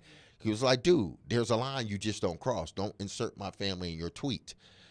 Well, you got to give that same, energy back. Don't insert his family or his wife into a tweet. This is between y'all two. It has nothing to do with her. She probably doesn't watch football, and she probably doesn't even know who D-Hop is like that, in a sense. Right. So I think for me that was it's just out of bounds. But obviously he thought something of it. He erased the tweet. Mm-hmm. So obviously maybe somebody told him maybe that wasn't the best thing. There's never anything you can gain when you chase the trolls. There's just, as much as you want to do it, I'm telling you, I have been there. You want to go at those people. Mm-hmm. If they're really people. Right. Yeah. Might not be. Sometimes you look and I'm not really sure this is a person. Now, I think this in this case, that's not what happened. But right. It sounds like something that may go back a ways. In Houston, so I'm sure there's probably been some. So I'm sure there's a some headbutting. But it just doesn't ever help you to go out into the open with that, where other people can kind of see it. Like, now, behind the scenes, have a conversation if you want. I do wonder how Vrabel views that. Because let's go back to AJ. I mean, we talked so much about AJ's Twitter antics and the things that he would put out there and then take it back. And then it was, a whole storm of AJ Brown's social media usage that clearly was a problem within the organization and kind of drove a wedge between AJ and the fans, maybe even AJ within the organization. And Mike Vrabel being such a state secret under lock and key kind of guy. I can't see Mike Vrabel loving social media. And that's not to say that you can't use social media. That's not to say that you can't have a podcast, hat tip to Taylor Lewan. It doesn't mean that you can't have a life outside of football, but it does kind of constitute this umbrella that Vrabel always talks about of maybe doing dumb stuff that hurts the team or making it about yourself rather than the team. So I do wonder how Vrabel interprets that. As he had a conversation with DeAndre, like, hey, I get it. It's tempting. Keep the Twitter fingers away. I don't know if he had a conversation with D-Hop, like specifically had a conversation with D-Hop, but I'm sure he's had this conversation with the team as a whole in regards to, tweeting and, things you put out on social media. What you want to put out is what's best represents who you are and who your family is and who this team, this organization is. So tweets that you put out or Instagram posts or whatnot, let it reflect that. What happened there I'm sure it didn't reflect who D-Hop truly is, and it doesn't reflect how the organization feels. But I think that's just a one-off. You hope that he doesn't, because it does you no good going back and forth with an individual on Twitter, a troll or a media member. It does. You're not going to win in that situation. You'll never win in that situation. So just let them say what they're going to say, and like he's trying to do now. He wants to change the narrative, and he wants to prove them wrong. One, that he does practice, and two, that he can still be a top receiver in his league. And the best way to prove people wrong about not practicing? Practice. Just practice. You talking about practice? Practice. Practice. Playoffs. One texter texts in and says, did you see that D-Hop called out Taylor Lewan after Lewan tried calling him out on Twitter? I did see that, and I did think it kind of caught storm on social media. Like, Titans fans were like, oh my gosh, I didn't think it was that big of a deal. So this was on TikTok, and the Titans posted a TikTok of DeAndre walking out onto the field. And Taylor Lewan tweeted, or commented on the TikTok rather, gets yelled at for walking on the field. And then DeAndre Hopkins responded to Taylor Lewan's comment and said basically, he didn't yell at me as much as he yelled at you for giving up 5 sacks to Chandler Jones in that game against Arizona. And I thought it was more so just funny than anything. I mean, again, Taylor Lewan can dish it out and he can take it. That's the good talk part about hot. That. That game was hot. Yeah. That didn't mean anything to me, honestly. Yeah, I thought it was Taylor, all good fun. I guess, I'm sure Taylor knew what was going to happen once he put that tweet out. And he got it. I think he got exactly what he wanted. He want that back and forth. And for Taylor, that's good for business. It's good for him. It's good podcast. Exactly. That's what I'm saying. It's good. And he's going to end up having him on a podcast. Right. I guarantee you. Taylor Lewan is one of those guys. He can take it. He can dish it. Exactly. He can dish it and take it. So. It didn't mean anything to me. The D-Hop tweet, though, to the Houston radio host, it was awfully spicy. Yeah. Awfully spicy. 615-737-1025 is our phone number. So we've gotten some more insight on the contract, on DeAndre Hopkins' contract details, the guaranteed money, the money breakdown. Something just doesn't quite add up with me. And we will get into that coming up next. Caroline, Willie, D-Mace, 102.5, 106.3 The Game. We are live and local. It will help them get better players. I'm really excited about this defensive front. And your source for Nashville sports. They had missed the playoffs. Those players may end up being practice squad guys. We are Nashville's best sports talk. 102.5 and 106.3 The Game and the Game Nashville app. Hear that? That's Jeff Anderson. He's that guy in your neighborhood that's always making improvements to his house, his car, his yard. On your street, it's about keeping up with the Andersons. One thing you don't know is Jeff's tools are from Harbor Freight. Tools at great prices. That circular saw right there, you wouldn't believe the deal he got. Just think, when you're keeping up with the Andersons, you're saving money. Whatever you do it for less at Harbor Freight. Hey, it's Jared for PhD Weight Loss. I've been on this program now for almost 3 months, and I have blown past the 20-pound mark. I absolutely love the way I feel, and I love the way I look. I was at a wedding over the weekend, and I just kept getting compliments about, man, you look great. And honestly, a lot of it is because of how hard I've been focused with my coaching at PhD Weight Loss. That's right. Coach Rachel's done a fantastic job of making this program easy for me to understand and allowing me to feel a sense of control when it comes to my weight loss. and you can do it yourself. It's simple. Go to myphdweightloss.com to check it out and learn about the program. If you don't get within 5 pounds of your target weight by the end of that program, PhD will guarantee that they will coach you for free until you do. That's right. That's PhD Weight Loss and Nutrition, the official partner of the Clemson Tigers organization and fans, and they are online at myphdweightloss.com. Are you drowning in credit card debt? Want to get cash out of your home's equity? Loan Pronto can do it now in less than a week. Hey, Willie Donick here. That's right. Loan Pronto's Equity Express line of credit just got even faster. You can get $50,000, $100,000, even $200,000 in as little as 5 days. You don't even have to touch your primary mortgage. You can keep that 3% rate intact. Get just the money you need and pay off all those credit cards or get that home improvement project started. With this revolutionary program, you can access up to 90% of your home's value, and in most cases, there's no appraisal. Stop paying insane interest rates to the credit card companies and get tens or even hundreds of thousands of dollars in cash in as little as 5 days. Call Loan Pronto now for the even faster Equity Express line. 615-499-5780. That's 615-499-5780 or go to loanpronto.com. 615-499-5780. Equal housing lender, NMLS 1661781, subject to lender approval. Check, check.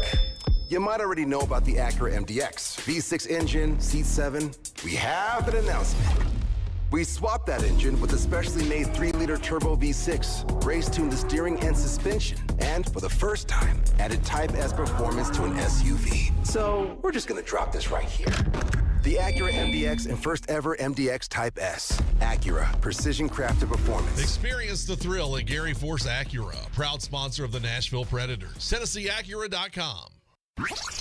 Anyone want to tell me what happened? Did you miss any of today's show? It's okay. It's fine. Don't worry. Subscribe to the Caroline, Willie, and D-Mace podcast on Apple, Spotify, and other podcast platforms, or by going to thegamenashville.com. All right, I'll give it a shot. This is Caroline, Willie, and D-Mace on 102.5 and 106.3 The Game and the Game Nashville app. What changed in terms of going back to Kevin Byard and getting him to rework his deal in order to help bring DeAndre Hopkins on board? I think KB is the consummate pro. You guys know KB, better than I have because you've been around him a lot longer. When I think of KB, I think of, just professionalism, a guy who puts his team first, a guy that's all about his team. And we're very appreciative of his willingness to work with us, to restructure his deal that gave us the space and room to sign Hop. That was Rand Carthon up at the podium yesterday. So again, going back a couple of days, it was announced that Kevin Byard took a pay cut and calling it a restructure, reworking the deal. Really what it was is a pay cut. His base salary reduced from $14 million to $11 million with incentives to get up to $14 million. But overall, his salary was reduced from $14 to $11. His cap hit reduced from $19 million to $11 million, so freeing up about $8 million of cap space in the Titans cap. And when it was first announced, I thought, well, that's kind of weird that the Titans asked Kevin Byard to take a pay cut in March. He said no. He even went on Bussin' with the Boys and talked about the process and everything that had gone down since then and basically kind of standing firm that, hey, I'm not taking a pay cut. And then he does. I thought, well, why now? What's changed? And I thought, okay, maybe this has something to do with DeAndre Hopkins. It cannot be a coincidence that DeAndre Hopkins gets signed within a matter of days. Kevin Byard takes a pay cut. But we have some more information on DeAndre Hopkins' contract breakdown. Now, this is from Over the Cap, and this was put out on Twitter by Football and Other F Words podcast. 2 years, $25.5 million plus 3 void years. 11 of that, just shy of 11 million of that is fully guaranteed with a $9.815 million signing bonus. And his cap hit this year is $3.668 million. The Titans freed up $8 million of cap space with Kevin Byard's pay cut. So they really could have fit DeAndre Hopkins under the cap without asking Kevin Byard to take a pay cut. I didn't think it was that much that they saved with Byard, was it? $8 million. $8 million against the cap? Cap space went so he was $19 million against the cap. So his pay cut reduced it from 19 to 11.3, which freed up from $8.3 million of cap space to $16.7 million of cap space. They must have took the totality of the contract and reworked the remaining years. This is why I'm not a capologist. Yeah, to drop the number that significantly, I would think. Because the way I read it was he took a cut in base pay of about 2.1, something like that. His base pay was 14 something, down to 11 something. But It's interesting how some of these websites don't have the exact same numbers, right? Right. Over the cap is a little different than Spot Rack. Right. It's a difference of, signing bonus and 11.3 versus 11.5 dollars and cents here and there. But his base went from 14-ish to 11-ish, but it brought his cap hit down from 19-ish to 11-ish. So it all seemed very weird to me. The timing of the Kevin Byard pay cut seemed very weird to me. And now that we have a little bit more insight of what DeAndre Hopkins' breakdown looks like, they didn't really have to ask Kevin Byard to take a pay cut. Or at least they didn't need the extra cap space, at least to fit DeAndre Hopkins in under the cap. So why continue badgering Kevin Byard to take a pay cut is what I assumed happened behind the scenes. And then the other side of that, you still got a good bit of cap space left. What are you going to do with it? You got $12 million of cap space left. That's a solid amount of cap space. I think it's good to have that cap space. I think, to me, that's the answer, is you don't know what you're going to need. And so it's good to have the space. That's how I would view it. Mm-hmm. But you tell me, D-Mace. Yeah, I mean, they essentially, they just pushed the money to the next following year. That's all they did. They found a way to rework these numbers for the next 2 years and push it, because it was 19 this year. Well, it ends up being 19 next year. Right. The cap hit. So they didn't do anything but push the money down the road a year, which tells me that, in all likelihood, this is the last year, unless they can work out a team-friendly deal with Kevin Byard moving forward, so he can remain here with the Tennessee Titans and ultimately, retire, letting this be his only team he's played for. But, they didn't do anything but push the money to the next following year. That's all they did. At least that's the way it seemed from a cap hit standpoint. From a money standpoint. Yeah, from a money standpoint. That's just $3 million that he's not getting on his deal this year. Exactly. Well, he's still getting it all because he was scheduled to make, $14-15 million this year? Now he's making 11. With Yeah, incentives but up to 14. with incentives, he can get up to 14, so he can get back to the original dollar number or close to it. Right. But they just sort of reworked it, lowered it, pushed it back out over the next following year, and then you're gonna have to go through the same thing again next year, or just extend the deal, rework it, and kind of go from there. It just seems it seems to me that there's something else on the horizon. Or maybe it is exactly It could be another signing. It could be another signing, potentially. $12.9 million of cap space. That's a good bit of cap space. It's nice to have for security. But it seems like a lot of money to have in the bank just as security. And then to ask Kevin Byard to take that big of a pay cut? That's where I don't know enough about some of the nuances, some of the ways you utilize the flexibility of a cap to be able to tell you why. To me, the most important thing is to keep maximum flexibility for next year. I think you're trying to walk that tightrope of, let's put the best team together we can. Let's keep the band together. Let's run it back with the veterans. Now we have the ability to take on D-Hop, but let's also leave ourselves options for next year. If we want to bring everybody back again, okay. But if we want to move on, we're not hooked with a lot of dead cap money. So to me, that's what you're trying to do. I mean, and I think you just read this out, Caroline. 2-year, $25 million, including 7 in signing, 7 in guaranteed. Average of $12.5 annual salary for this year. So what are you on the hook for next year for D-Hop? That's an important question, because if it goes bad for whatever reason, hopefully it doesn't. Hopefully you want him back next year. But if you're like, hey, we got to get out of this, like Julio Jones, right? You're not paying the price. They had to pay a price to cut Julio Jones after 1 year. It was a big price. He's got not only the draft pick they had to give up, but the money that was left over. They didn't plan on him just being there for 1 year, but that's what happened. Right. He's got a $16 million cap hit next year. But that's just the cap hit. That's not the real money, but that's the cap hit next year. I mean, this year it's $3.7 million. See, so they're very obviously backloading the cap hit. Yeah, I'm not a big fan of that. That's not how I would like to do it. But again, I'm not a capologist. Just interesting. I don't want to have What's on to. the I don't want horizon? that big. I don't want to have to deal with that next year if I don't have to. But they probably have their reasons that I'm not aware of, and options that I'm not aware of. That's the option of, hey, we'll push it out to next year for now, and we can reevaluate if we need to. Andrew texts into the text lines, phone lines driven by WilsonCountyHonda.com, says they're looking to sign Fant. Both Rand Carthon and Mike Vrabel said over the past couple of days they brought in George Fant, the offensive lineman, because we heard last week that they were bringing in George Fant for a workout. Rand Carthon and Mike Vrabel both said we brought him in for a workout, and that's it. Yeah. I don't think they're signing him. And I don't think you need to free up $13 million. But wasn't there a cap space to sign picture? him. Who was telling me about the picture? Well, that was picture there? was missed. It was sort of like it was a picture they took of him prior to the guys coming in for training camp, like a day or two before when he came in for his workout. And for some reason, they slipped it in with everybody else coming into camp, and it made it seem like he was here reporting for camp when in actuality he wasn't. That was a day or two before. And they took the tweet down. Exactly. Which was kind of sketch. Yeah. But it just, hey, bring him in for a workout. Didn't like what you saw. Don't sign him. I think they're going to give, Jamarco and the rest of these guys an opportunity to win that spot because I think they truly believe in Nicholas. They believe he can be that guy on the right side. They don't want to bring another veteran guy in.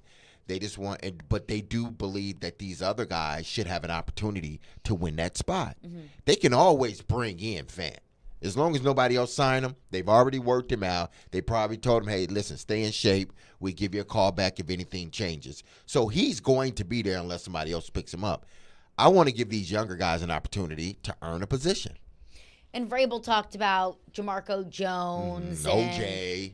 OJ. Yeah, I was listening to his press conference, and I thought, OJ. Yeah. Who is OJ? I've never heard of OJ. Well, his last name is, you got to work at it to pronounce it. That's why I got to OJ. practice it, and I don't know it yet. But what will he be known as if he comes through? That would be the 6-game hero. That's what you're looking for. You're looking for a hero to just help hold the it down. team, to hold it down. And like you said, Derek, you've got an opportunity as the 6-game hero to make it more than that. Because if you're on a roll and the line is gelling and you're winning, they're not going to just replace you if you're playing great. I know the old saying is you don't lose your job because of injury, but you're suspended. Yeah. I mean, Nicholas Petit-Frere was the starter last year. He's got a lot that he brings to the table. But remember, he can't be there for 6 weeks. He can be there now.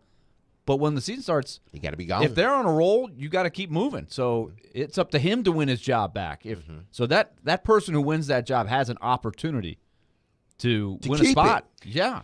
And I think that would be a great position for the Titans to be in. That come week 7, whenever Nicholas Petit-Frere comes back, for there to be a little bit of a right tackle battle. I'd love that because that means you're winning and your right tackle's playing well, whoever that guy is. But just some of the names that Mike Vrabel threw out there, I'm not predicting that that's going to happen, but I would love if that was the case. 615-737-1025 is our phone number. We'll get back into your thoughts on this, your texts and your thoughts on DeAndre Hopkins and his contract, some of the moves that are coming down the pipe for the Tennessee Titans. But coming up next, we are kind of talking in congruence, the DeAndre Hopkins contract, Kevin Byard pay cut. I want to get D-Mace's perspective and his thoughts on where Kevin Byard is coming from now that he has taken the pay cut. We'll get into that coming up next. Caroline, Willie, D-Mace is brought to you by Zen Sports. Start earning cash rewards on your bets today. Gambling problem? Call 1-800-889-9789. Terms and conditions apply. Must be 21 or older and in Tennessee to bet. 102.5-106.3, The Game. It's a long summer. But don't worry. Hockey will be back soon. You'll hear every slap shot, save, hit, and of course, knocked down in front, rebound, and the score! On your home for Smashville. 102.5 and 106.3, The Game, and the Game Nashville app. Is it October yet?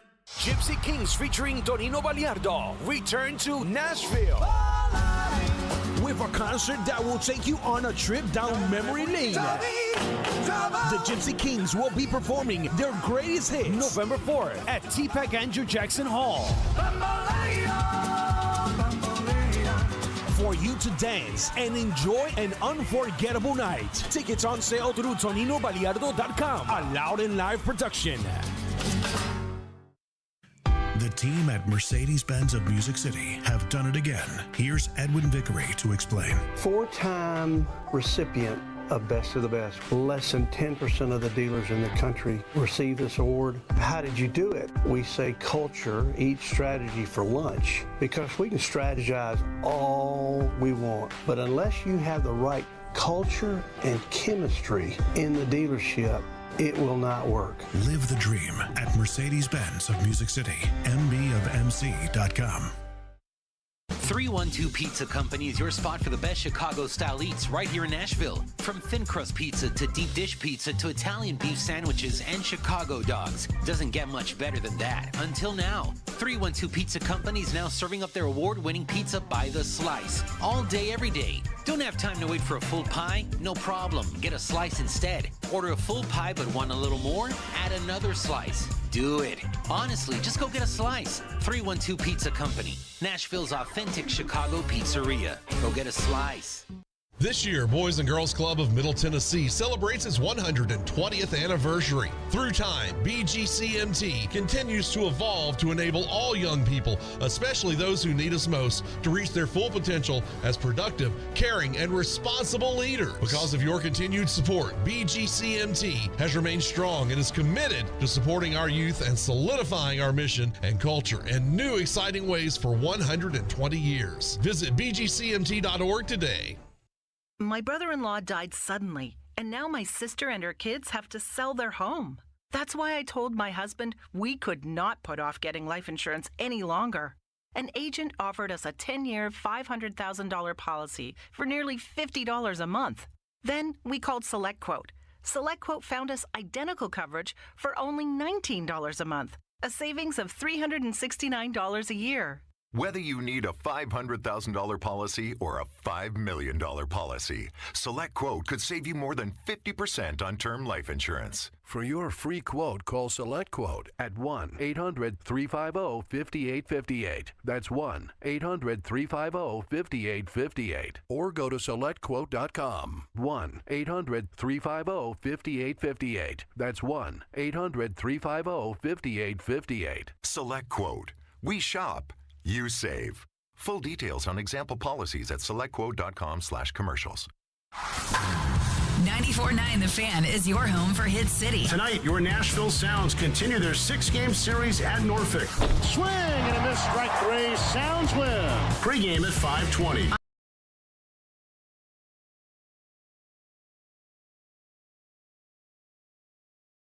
Network, and you're listening to Nashville's best sports talk, ESPN 102.5 The Game. What Kevin did to help bring DeAndre in here, reworking his deal, how much does that resonate in the locker room? Well, it's huge. You know, obviously, adding a guy like DeAndre to this team is going to help us. So, you know, thankful that we were able to get done, and I think Kevin doing what he did as a part of that. So, obviously, you know, Kevin has been a big part of this team. Since I've been here, played as well as any safety in the league over that time period. So, you know, excited to have Kevin, and thankful that they were able to work it out. That was Ryan Tannehill yesterday on Kevin Byard ultimately deciding to take a pay cut. And in Gentry Estes' most recent call in the Tennessean, he had his kind of this and that and takeaways from Titans training camp. His number one takeaway was the Titans really don't deserve safety Kevin Byard. I'm not really sure any franchise would. And kind of gets into the decisions that Kevin Byard made and the things that he said about why he ultimately decided to take a pay cut. This was Kevin Byard on the decision to ultimately take a pay cut and what went into that decision and how it's kind of played out over the last, 5 months? Mm-hmm. This was Kevin Byard. Given the fact that your compensation among safeties in the league is pretty much where everybody has you pinned as a safety in the league, and then to take less compensation than where you're kind of pegged as a safety, how did that make you feel? It really didn't make me feel anything. Because like I said, I don't think it was, in this business, you can't let your emotions get tied into it. Rather if it's fair, not fair, life isn't fair sometimes. You know what I mean? Like, you take what's in front of you, you make the best out of it, and look at everything as a positive and a great opportunity. So that's how I always viewed everything that I've been through in my life from when I was a kid till I am now, and that's how I'm always going to view things. So I'm not really going to get into if it's negative, is it bad, is it fair, do I deserve what I don't deserve. I'm going to earn everything that I can get, and that's going to be my mindset going forward for the rest of my life. I mean, Kevin Byard is just a special player, is a special person. But, D-Mace, you've been there before. You're a veteran player. You've had those difficult contract negotiations and discussions. You've played with guys that have had to take the pay cuts and have those tough discussions. What do you make of what Kevin Byard said there and how this all kind of played out? Just your perspective as a veteran player. You try to do what's best for yourself first and foremost, you and your family, and then you do what's best for the team, because the team's going to do what's best for the team. They're worried about you and your family later when it comes to contracts. That's just the way it is. As you get older, that's just the way it is. It's cut and dry, just any business. We're going to do what's best. We like you as a person. We like your family. We think highly of you. But we're doing what's best for our business model, for our franchise. And if that means, releasing guys, then that's what we got to do. And Kevin Byard, at the end of the day, he had to do what was best for him and his family. And, what he thought was best for him and his family was to take a pay cut. Now, did it help in the signing of D-Hop? I don't know, because it seems like they could have signed him anyway, regardless of if he took that pay cut or not. They still would have found the money to sign him anyway. So, he did what he thought was best for himself, his family, and then the team. And the team gets an opportunity, to benefit from that. So, when it comes to stuff like that, like money and stuff like that, it's sometimes you're forced into making decisions that you really don't want to make. And you can tell by, if you just listen to Kevin Byard, you can tell by the way he answered the questions and as he continued to elaborate that, yeah, he felt a certain way, but he's not going to tell y'all. He's not going to tell us. That's something that he discussed with his family, his close friends, something like that. But in his agent, he didn't tell that to us, because if he didn't feel a certain way, he would have took the pay cut at first when they asked him to.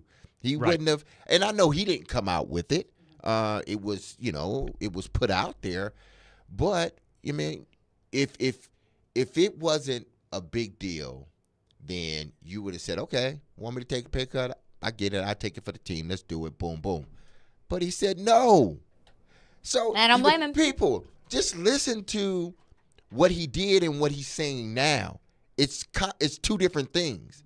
When they ask you to take a pay cut first, and he has every right. Like, I wouldn't have, if I'm Kevin Byard and I'm playing at the level that I'm playing, that Kevin Byard's playing at, and, somebody come and ask me to take a pay cut, I'm going to say no too. Anyone on this planet would not welcome less money. And it's for personal. Their job. Yes. It's personal. Like, no, I've given you everything, and I'm continuing to give you everything, and then you ask me for a pay cut? No, I'm not taking it. All right, let me ask you this, because this is the hard, cold business part of it. Exactly. Do you think that his gesture of doing this will help him get back to this team next year? Because I think he wants to play the rest of his career here, ideally. Mm-hmm. But we know how this business works. Mm-hmm. If he has a bad year, or if he does get hurt, it will be easy to say, well, sorry, Kevin, we can't keep you. Because that's the tough decisions that end up coming on the plate of the general manager. But I hope it works out for Kevin Byard. And that is the one thing that by doing this, because it does appear to be very unselfish of him to do this. He didn't draw the hard line. Mm-hmm. It endears you to the fan base that much more. Like, he's a step closer to being that guy who has the legacy. There is a certain amount of value to that. I know if I was talking like that as a player, my agent would be banging on my door saying, don't say that. You're not giving money back. What are you doing? Right. Because we're talking about real money here.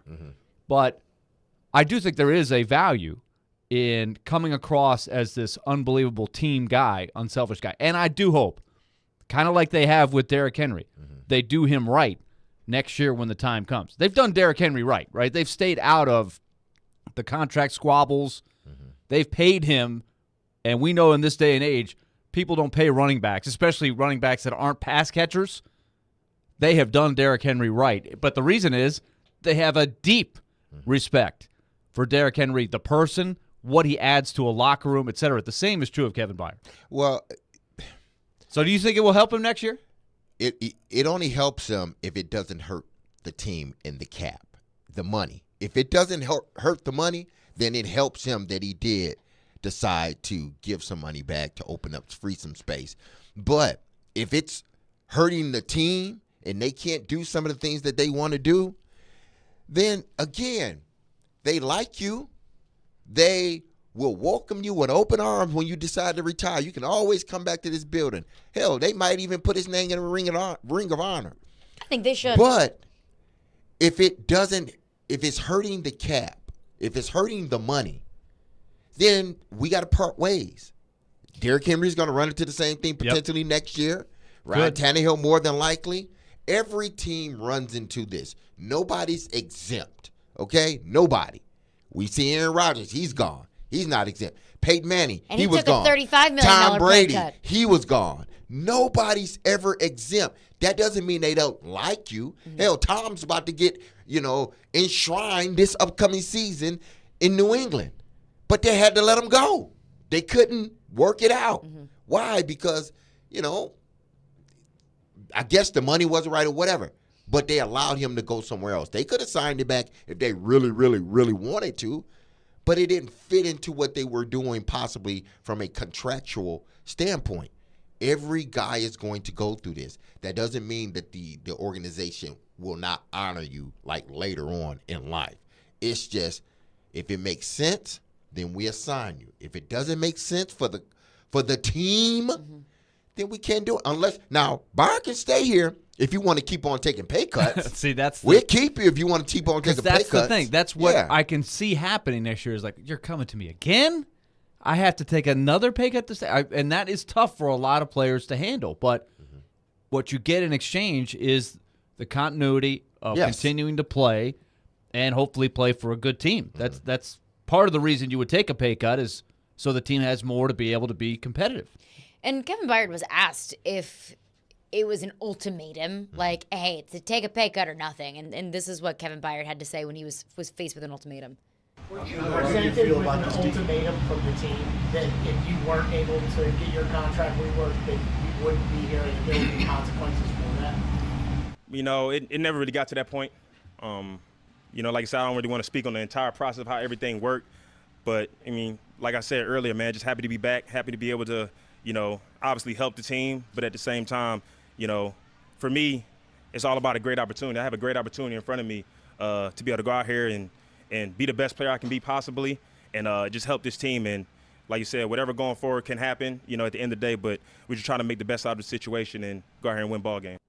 Just listen to him. Listen to what he's saying, not what he's not. Just listen to him. He's telling you. Yeah. Do we know wholeheartedly? Do we know definitively? Was there an ultimatum? No, we don't. But I'm listening to what he's saying. Exactly. He doesn't. I'll interpret it how I interpret it. Exactly. It's not. I'm interpreting it like, man, it's a little. We're a little unsettled here. The Titans are possibly going to have to make a hard decision, and he wanted to make the decision easy for him. So, hey, take a pay cut. Hats off to Kevin Byard, because it's obvious. It's obvious that he's not happy about the decision, about what happened. Why would you be happy about taking $3 million who's happy to less? give money back? Exactly. But he did it, and that's what makes Kevin Byard so special. Let's get into your phones on this coming up next. 615-737-1025 is our phone number. Tune into 1025 and 1063 The Game for weekly driver interviews leading up to the Big Machine Music City Grand Prix presented by Lincoln Tech's NADC and the Nashville Sheriff.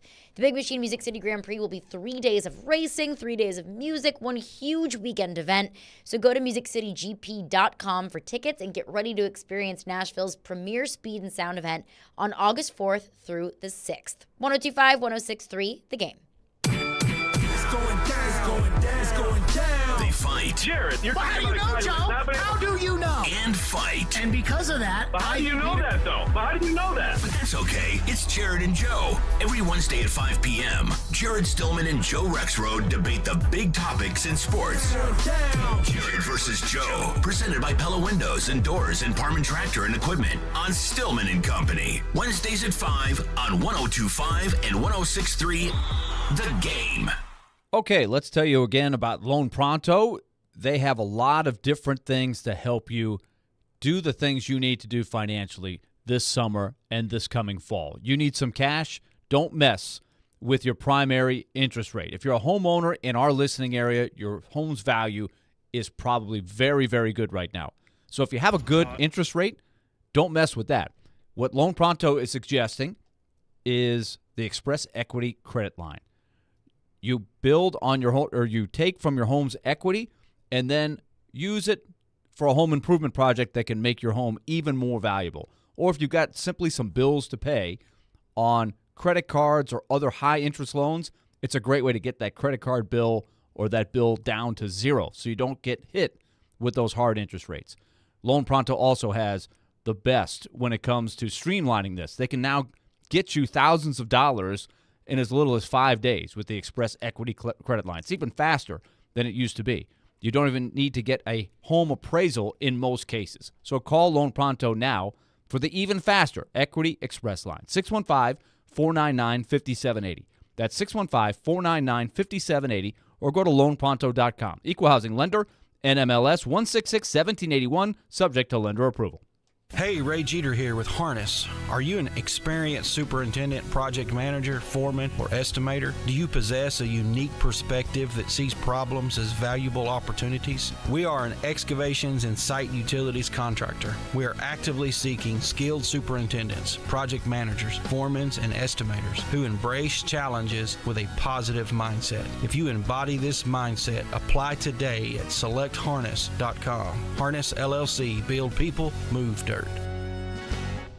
Hey everybody, Joe Rexroad here, excited to talk to you about PhD weight loss because when I started the program, my goal was to lose 38 pounds. I have lost 31. I'm on my way. I'm feeling great. And a lot of things about this program are exciting. One, the food items are tasty. They provide up to 85% of your food.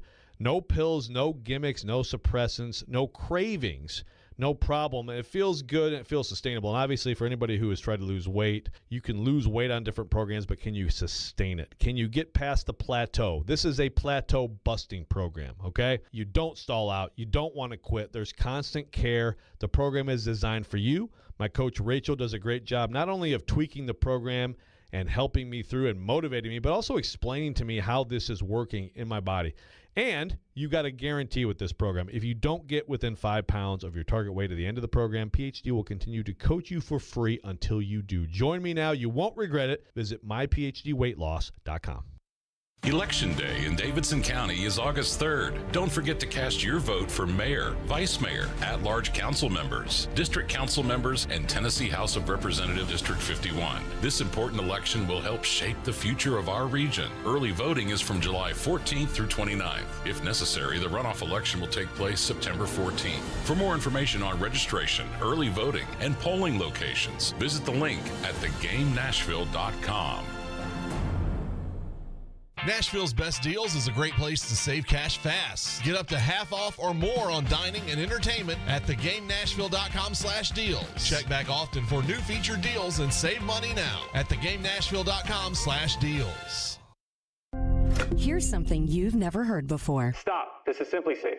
Introducing 24/7 lifeguard protection, only from Simply Safe Home Security. Now, monitoring agents can see and speak to intruders through our new indoor camera to help stop crime in real time and for fast police response. Get 20% off any new system with Fast Protect monitoring at simplysafe.com/radio. Advanced Home Security, 24/7 professional monitoring for less than $1 a day. There's no safe like Simply Safe.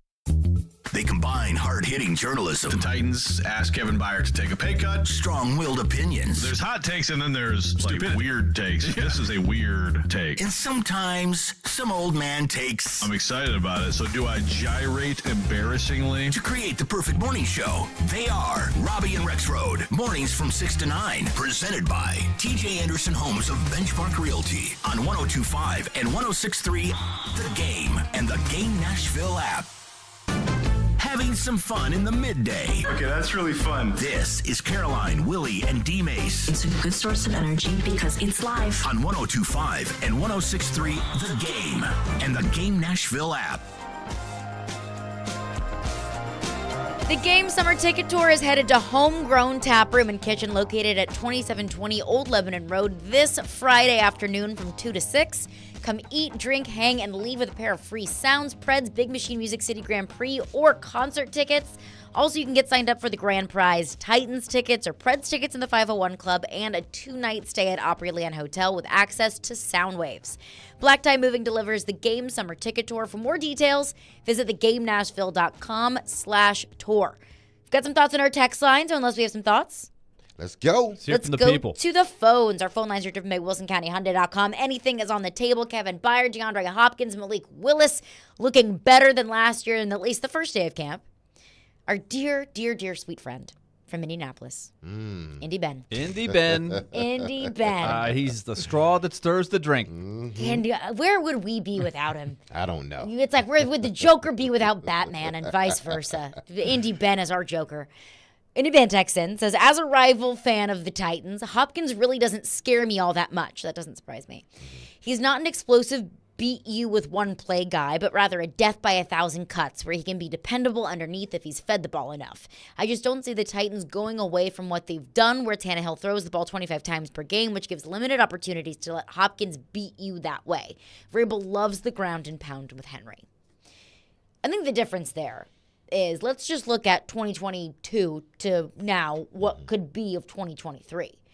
In 2022, ground and pound was really your only option.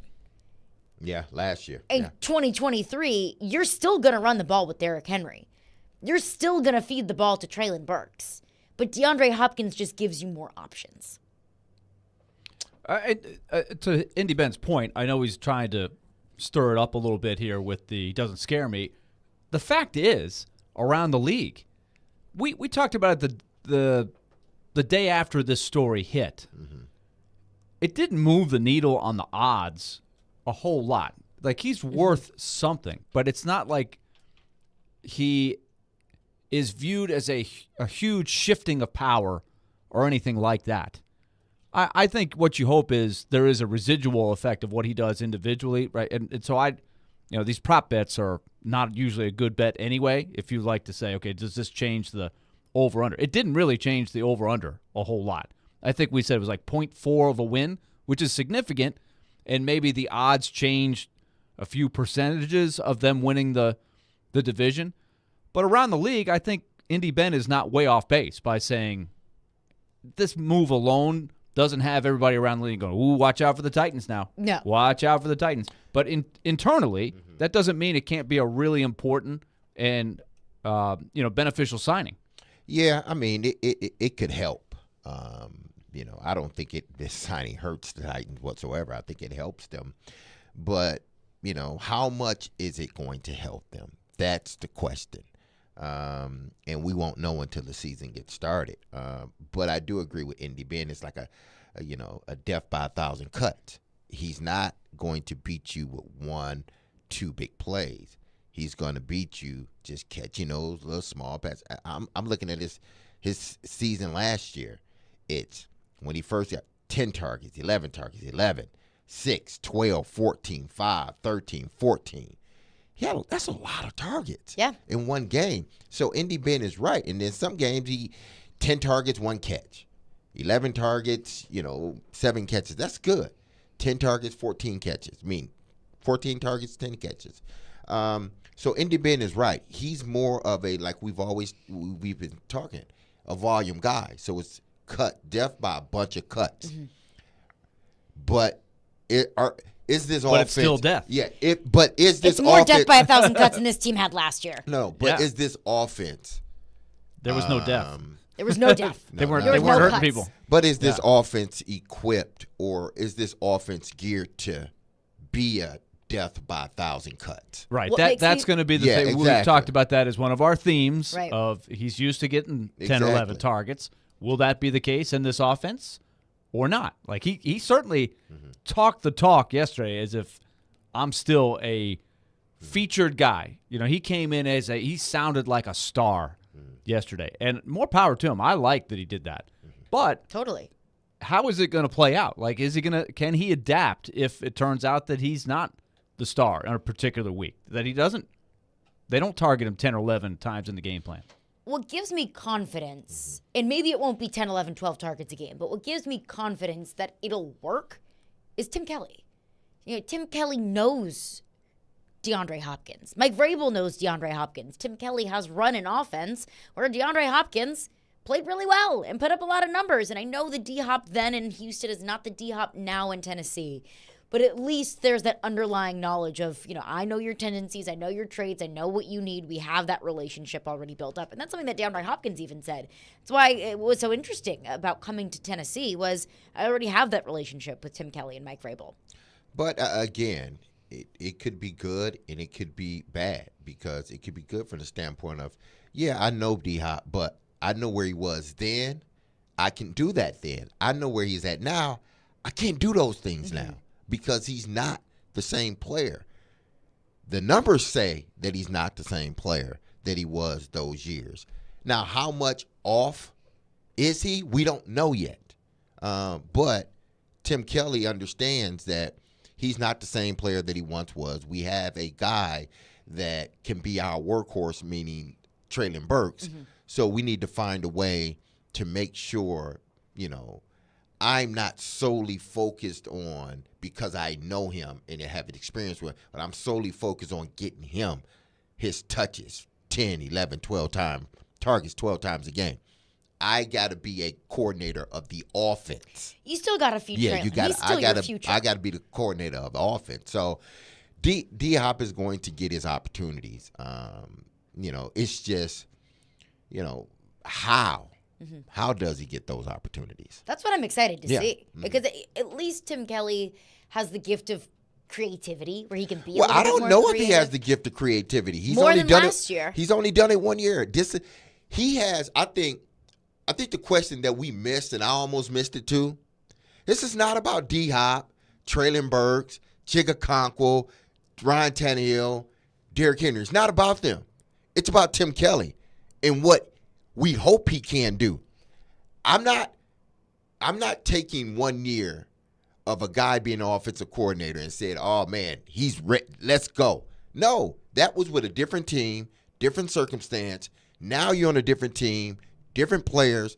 The guy that you got a lot of production from, that was 6 years ago.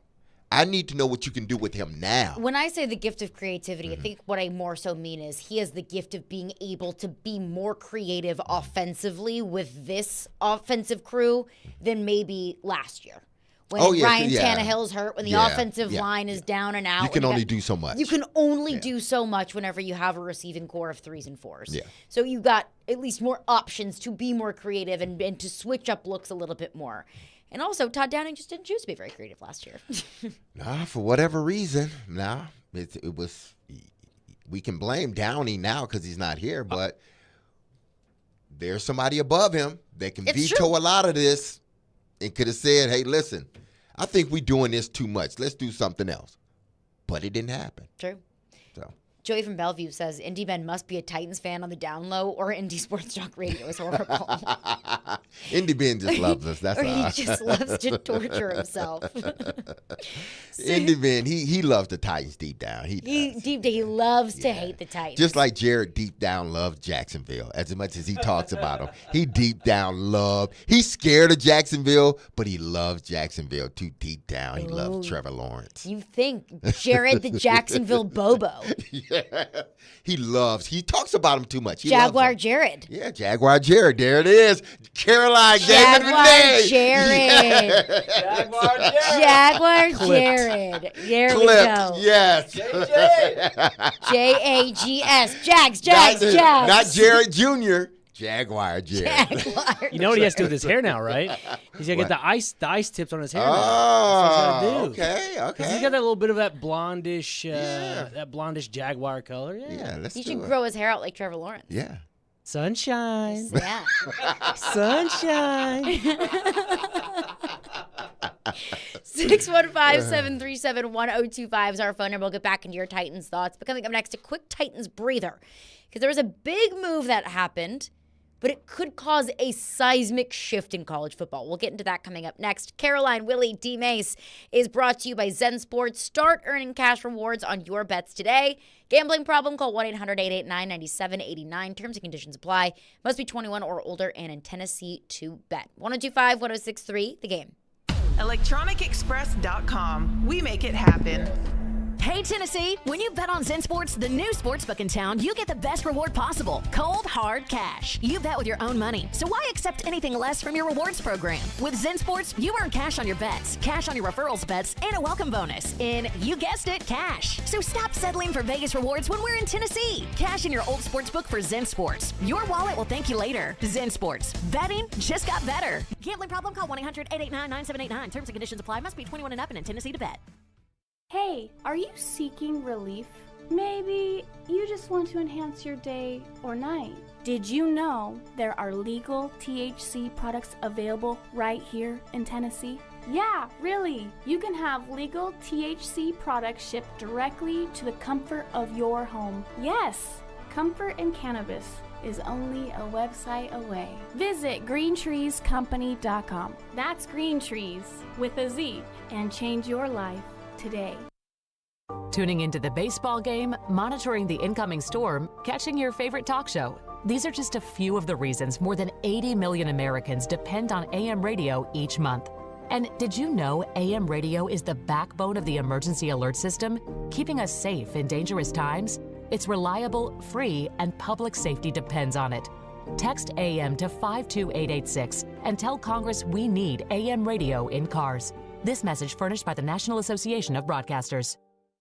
Join Caroline Saturday from 2 to 4 at I Am a Difference Maker's 7th Annual Cornhole Tournament. Don't want to compete? No problem. Enjoy some of the best all-you-can-eat barbecue at Lou Haven Farm in College Grove, just 2 miles from Arrington Vineyards. Find out more at IamADifferenceMaker.today.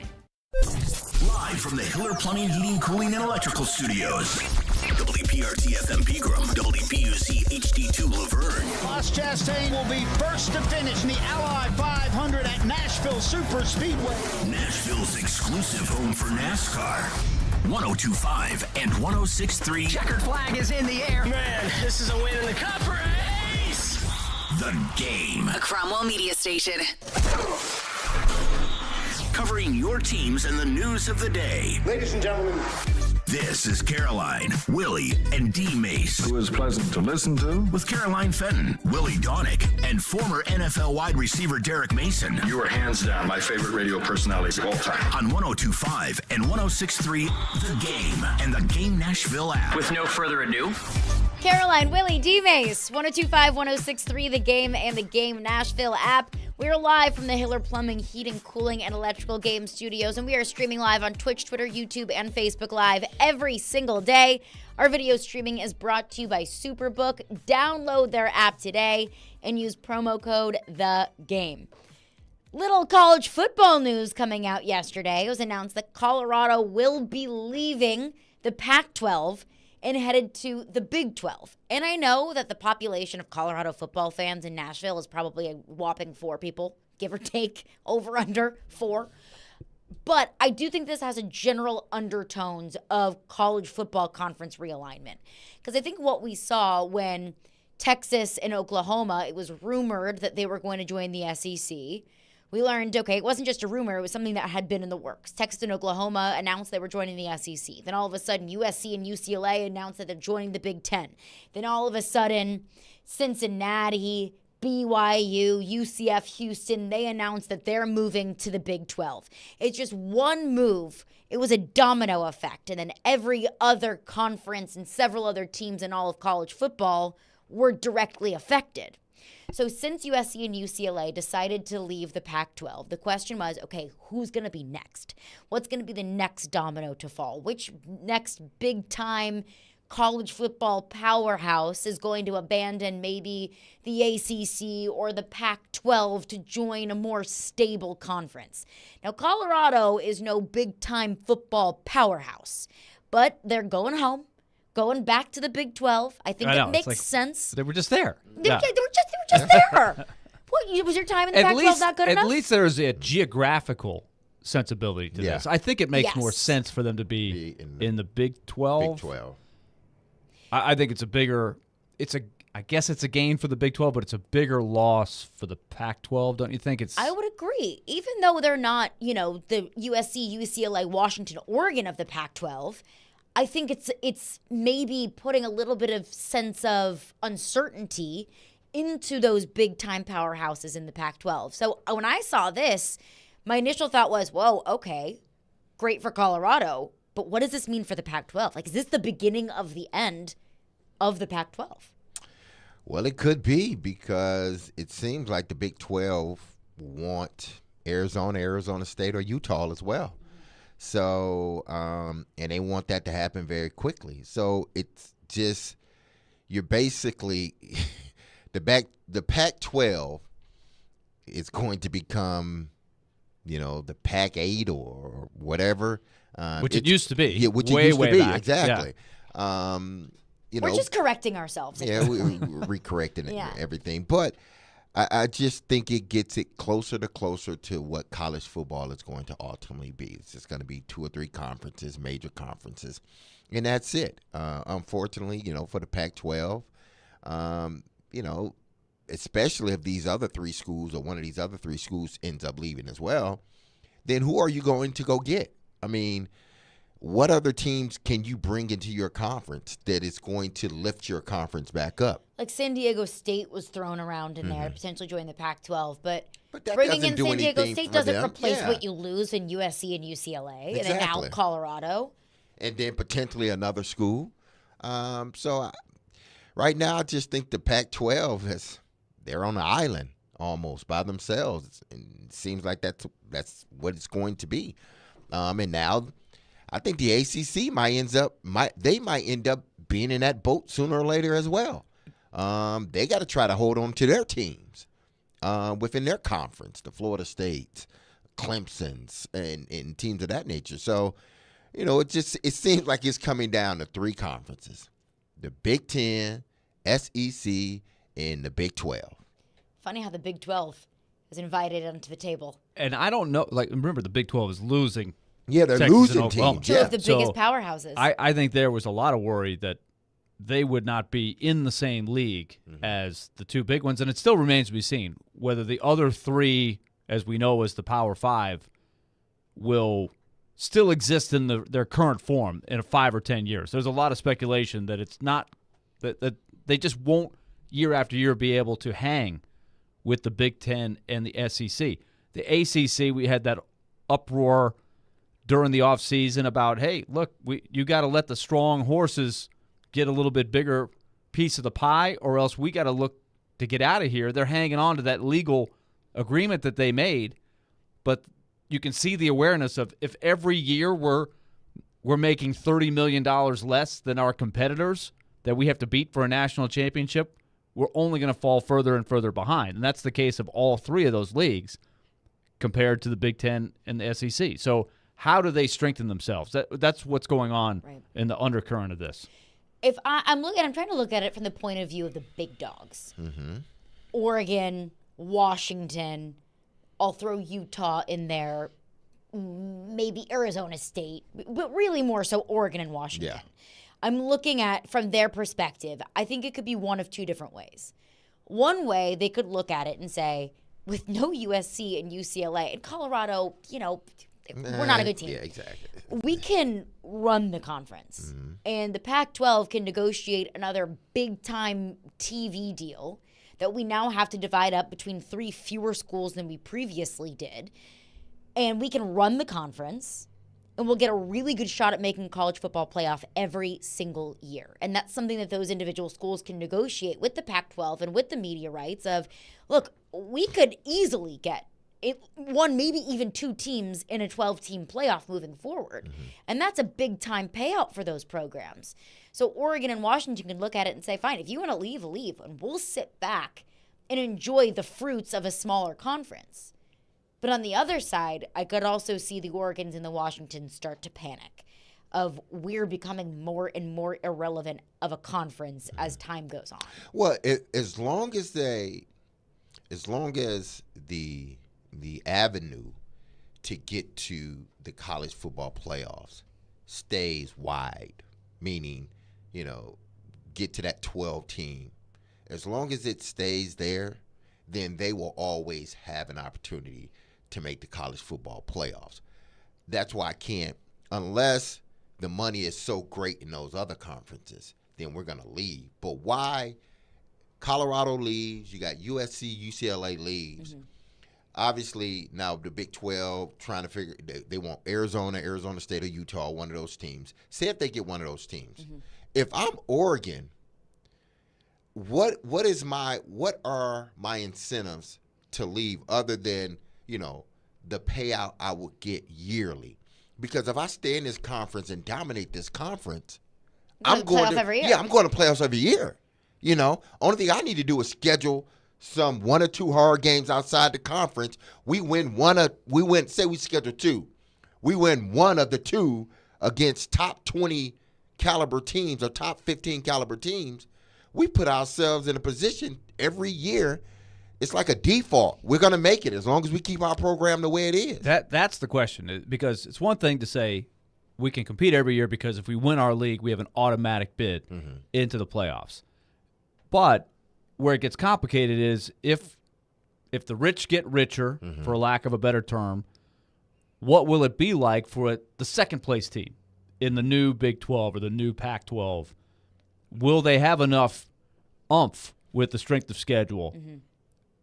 Will they continue to have the TV audiences to where you can still get in there as an at-large? Because it just seems like there's more gravitational pull towards the horses in the 2 big leagues. Well, and the recruiting, in theory, the recruiting will keep moving in that direction because these teams will have more money to spend on players, so to speak. Right? NIL, all that, to have more revenue to pull from. Well, and then you're going to get more buy-in from collectives or donors or alumni or fans or whatever it might be. If you're making the playoffs every year, you would think. In theory, yeah, exactly. But I think again, what helps is, you would probably have, you would probably say in Oregon, let's just say in Oregon, because they've been consistently a good team. You would be in the driver's seat just about every year because, your campus, your locker room, all this stuff that they do at Oregon, you're going to get you some athletes. So every year you're going to be in the driver's seat as far as getting into the playoffs. Now, what may hurt them is this. The SEC going to this 9-game conference thing where they can't schedule as many teams outside of conference. That may hurt them in a sense because maybe a team in the SEC doesn't want to play them. They're thinking like, if we're going to schedule our out-of-conference games, we're going to schedule those 2 or 3 cakewalks because we know we got a gauntlet to go through in the SEC. We're not going to schedule, Oregon or say another top-tier team that could potentially beat us.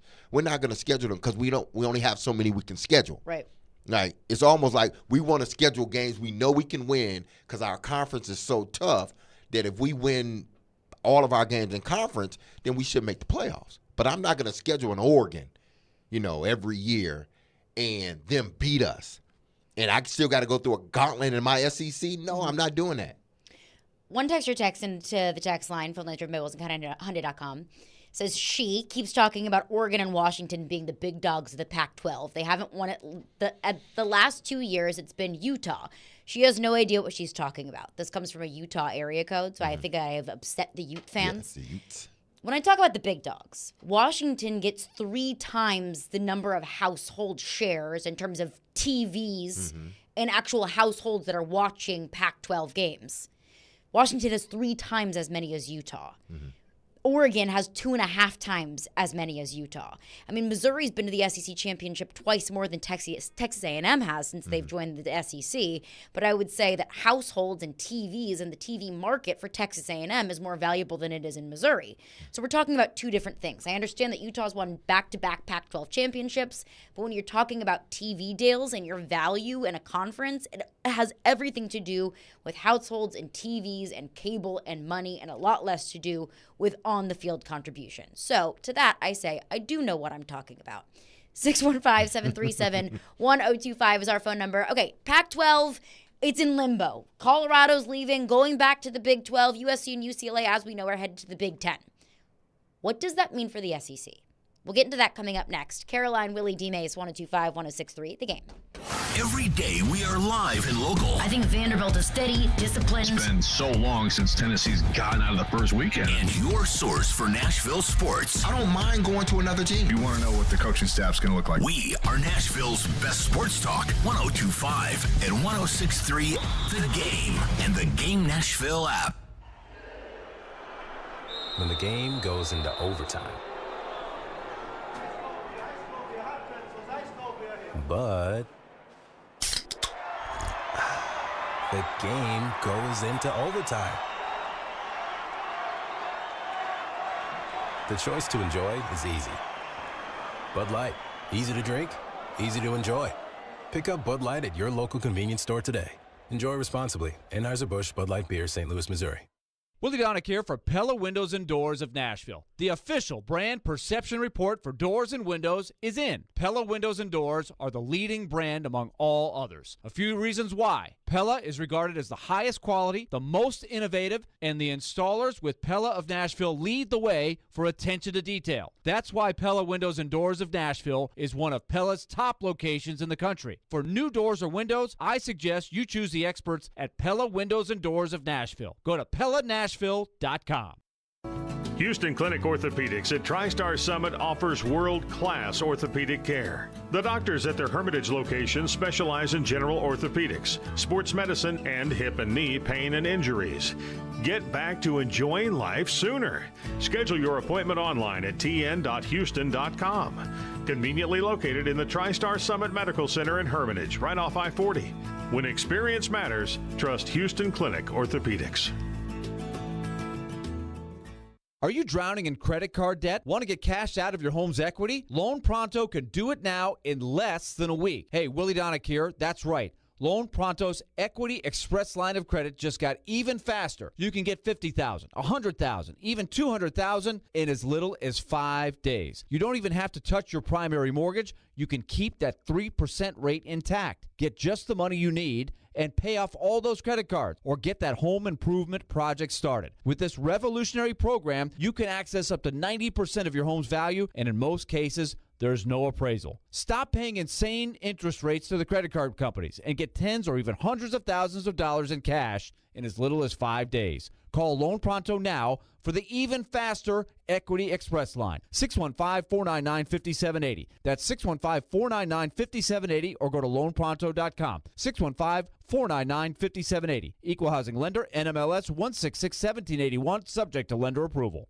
Beach Bend Park. That's where my summer happens. It's where my family has come for generations for great times. It's where amusement rides and water park slides are just my size. It's where my friends and I have a blast on the big thrill rides. It's where we can do all the attractions and not spend time in long lines. Enjoy classic amusement rides for the whole family. Plus Splash Lagoon Water Park with slides from mild to wild. Right now, save $10 off general admission with Wendy's coupon or online promo code. Visit beachbend.com. We try to stay cool by being on social media. I'm with it. I'm hip. Follow us on Twitter at 1025 The Game and on Instagram at 1025 The Game Nashville. Hey! Oh, yeah. And like us on Facebook, too. Having some fun in the midday. Ah, yeah, that's awesome. This is Caroline, Willie, and D. Mace on 1025 and 106.3 The Game and the Game Nashville app. I'm proud to say, in my view, and I think in the view of our entire membership, the Southeastern Conference is stronger now than at any other time in our history. We're poised to grow to 16 members on July 1st, 2025. This expansion keeps the SEC in contiguous states, which supports a reasonable geography among like-minded universities and keeps us confident that fan interest will continue to grow in our communities, in our region, in this country, and literally across the globe. There's no sense of urgency in our league, no panic in reaction to others' decisions. We know who we are confident in our collective strength, and we are uniquely positioned to continue to provide remarkable experiences educationally and athletically, along with world-class support to student athletes. That was Greg Sankey at last year's SEC Media Days, so July 2022. And remember last summer, this was the USC-UCLA to the Big Ten summer. So everyone was all, buzzing about what does this mean for college football? Are we going to have a Big Two with two power conferences between the Big Ten and the SEC? A whole lot of uncertainty about conference realignment. And I think one thing that we've learned about conference realignment is it gets real quiet until it doesn't anymore. That it's, it's mum is the word, and then all of a sudden one team decides something, or a pair of teams decide one thing, or a conference decides one thing, and all of a sudden it is pure bedlam. No Oklahoma pun intended. So that's what I wonder with Colorado leaving the Pac-12 to go back to the Big 12. Is that simply just a minor move isolated to Colorado? It made the most sense for them at the time. Or is that now putting an Oregon, a Washington on watch, and now they are starting to negotiate where their next stop is going to be? And does the SEC get involved in that? Because Greg Sankey said last summer, hey, we're at 16. We have no intention of growing beyond 16 at this time. But it's no longer this time, Greg. It's now a new time of college football with Colorado leaving the Pac-12. So is this where the SEC starts to look into potentially poaching an Oregon, a Washington, a team from the Pac-12 that may be interested in leaving? I don't understand what it does for your conference. Going to get a Washington or an Oregon or Utah. What does that do? Does it strengthen your conference? I don't think it strengthens your conference. I think right now you have the, strongest conference in college football. So what advantage does the SEC get other than from a possibly recruiting standpoint? What other standpoint, what's the advantage of bringing in Oregon, Utah, one of these teams out west? I don't know what the advantage for them to do that. Now, obviously, the advantage bringing in USC and UCLA, those are two, historical, universities or programs, So you bringing them in there, now you get to recruit real heavy on the West Coast with those two particular teams. But other than that, how does it help the SEC that they go out and get another team? I don't see how it helps.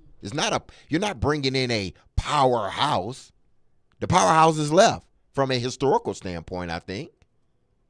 Also, we're seeing a lot of challenges that the league is trying to combat when Oklahoma and Texas join the league. Scheduling being right at the top of the list.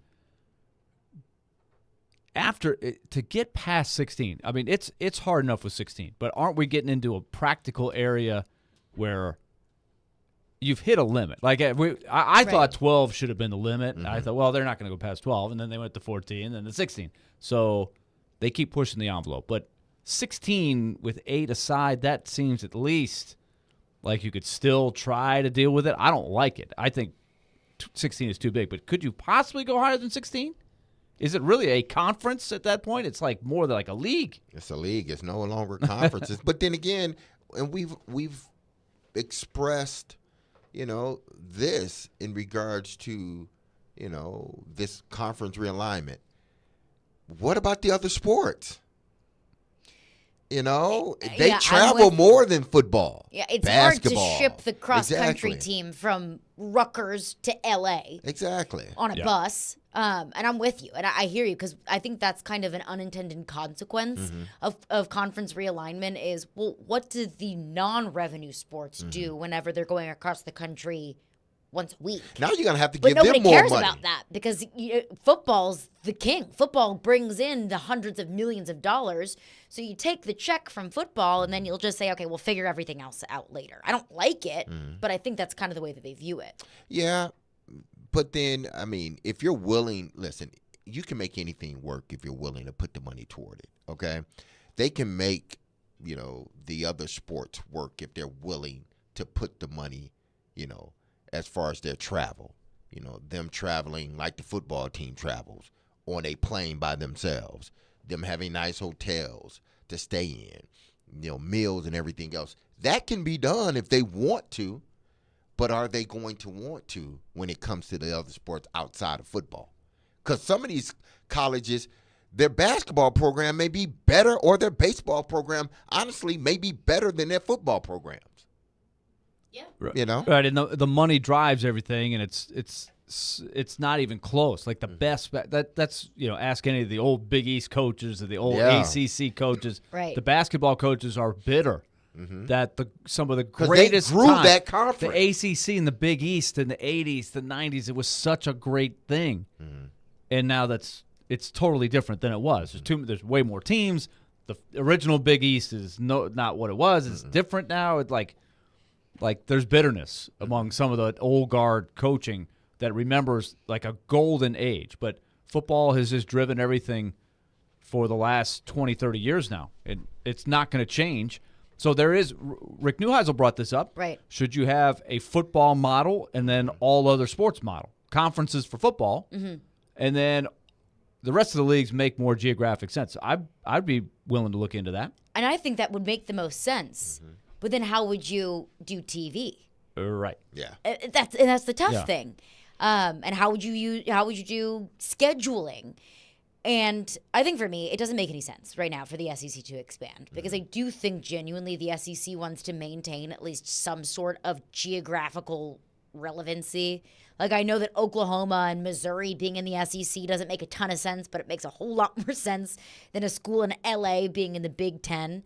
I do think they want to maintain that. And I think right now it's you walk before you run, and you let your league and you let the fans and you let your TV deal kind of play out and get acclimated to this new SEC before you continue to change. But there might be a time where Greg Sankey has to force his hand, because I don't think it makes sense for for the SEC to expand. But maybe the Big Ten is thinking, hey, we'll take you. It makes sense for us right now.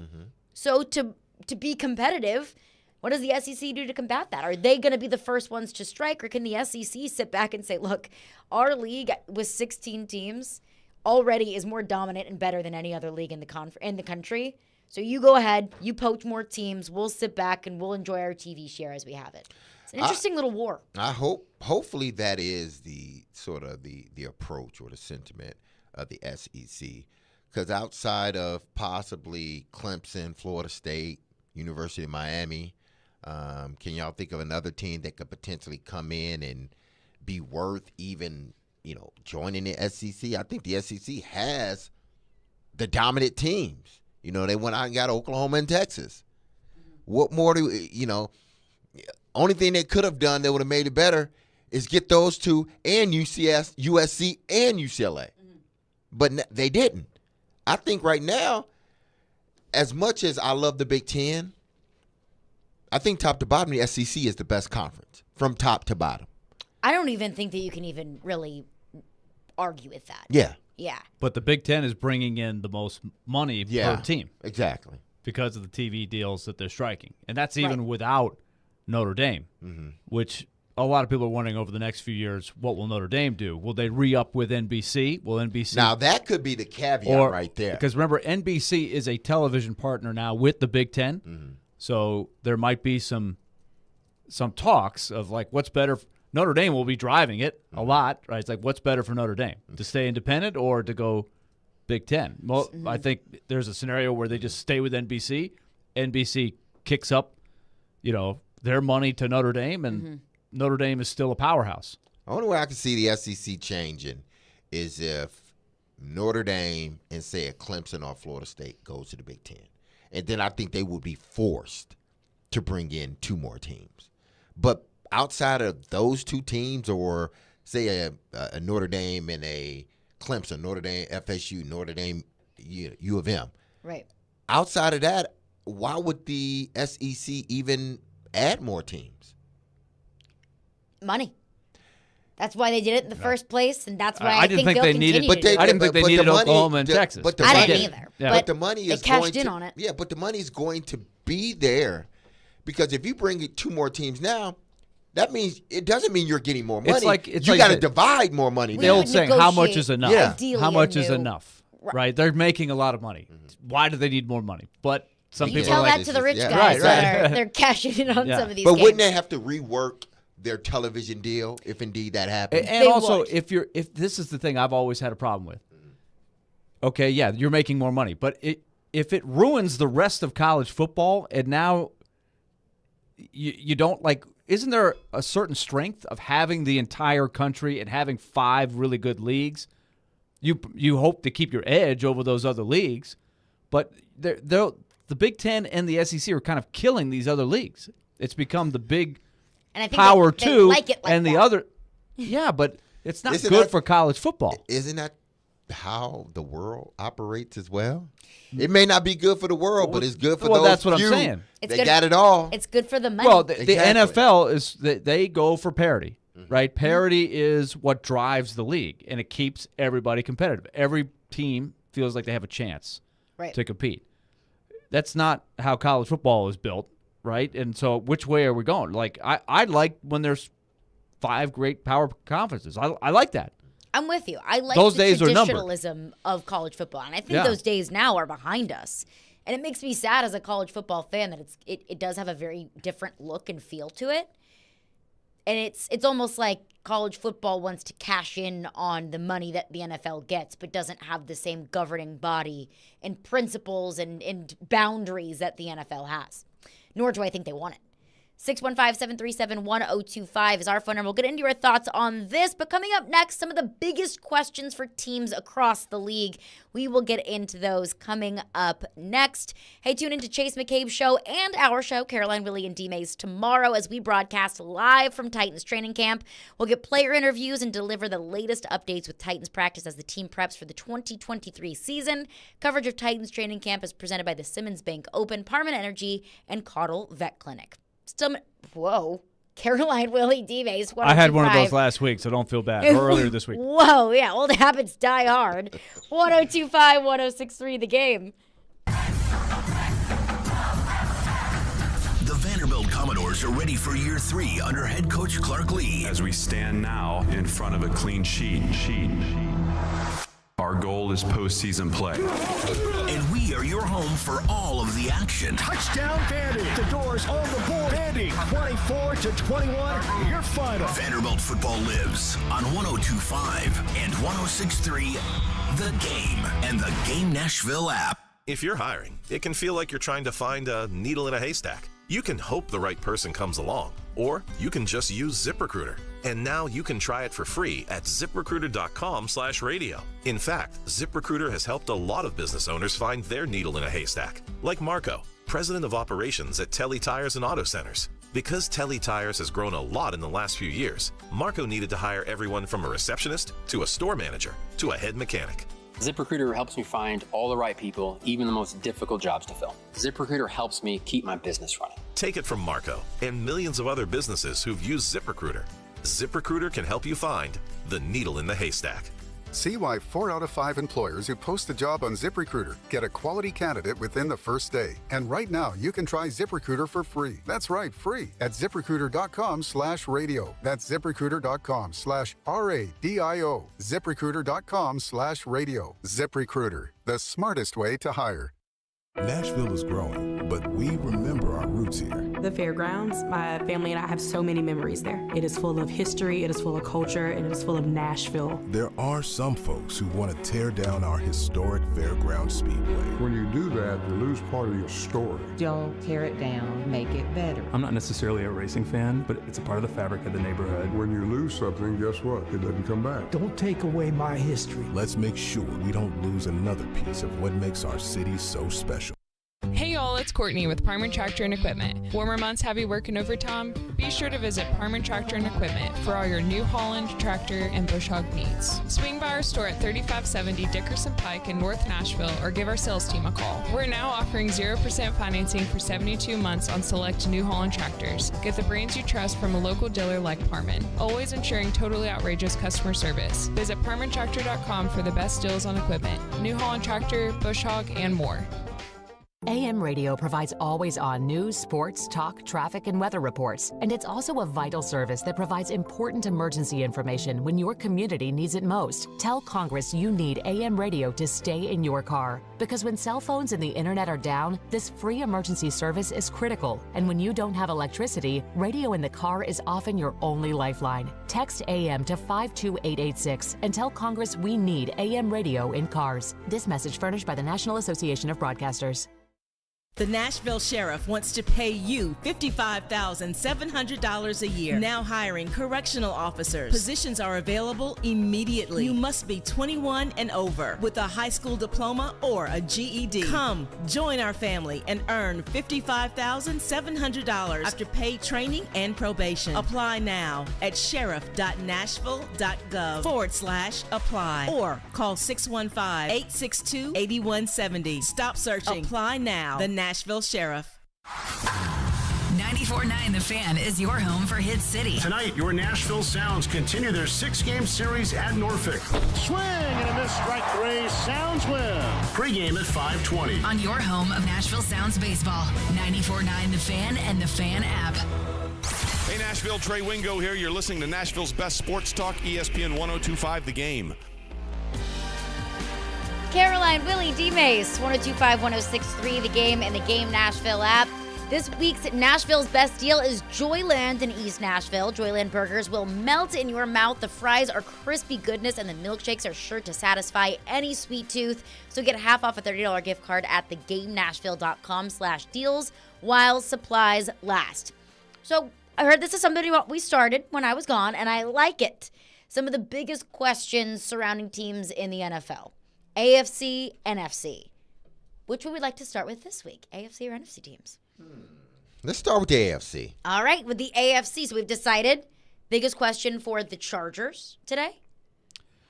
Well, I think the biggest question for the Chargers, to me, is in light of them now signing Justin Herbert to the big deal, which we knew they were going to do, is why haven't they won while he's been on that first contract? This is their last year with him under the reasonable first contract, so it's now or never. They also have Austin Eckler, who doesn't like the money he's making. He's worried about his next deal, which he should be.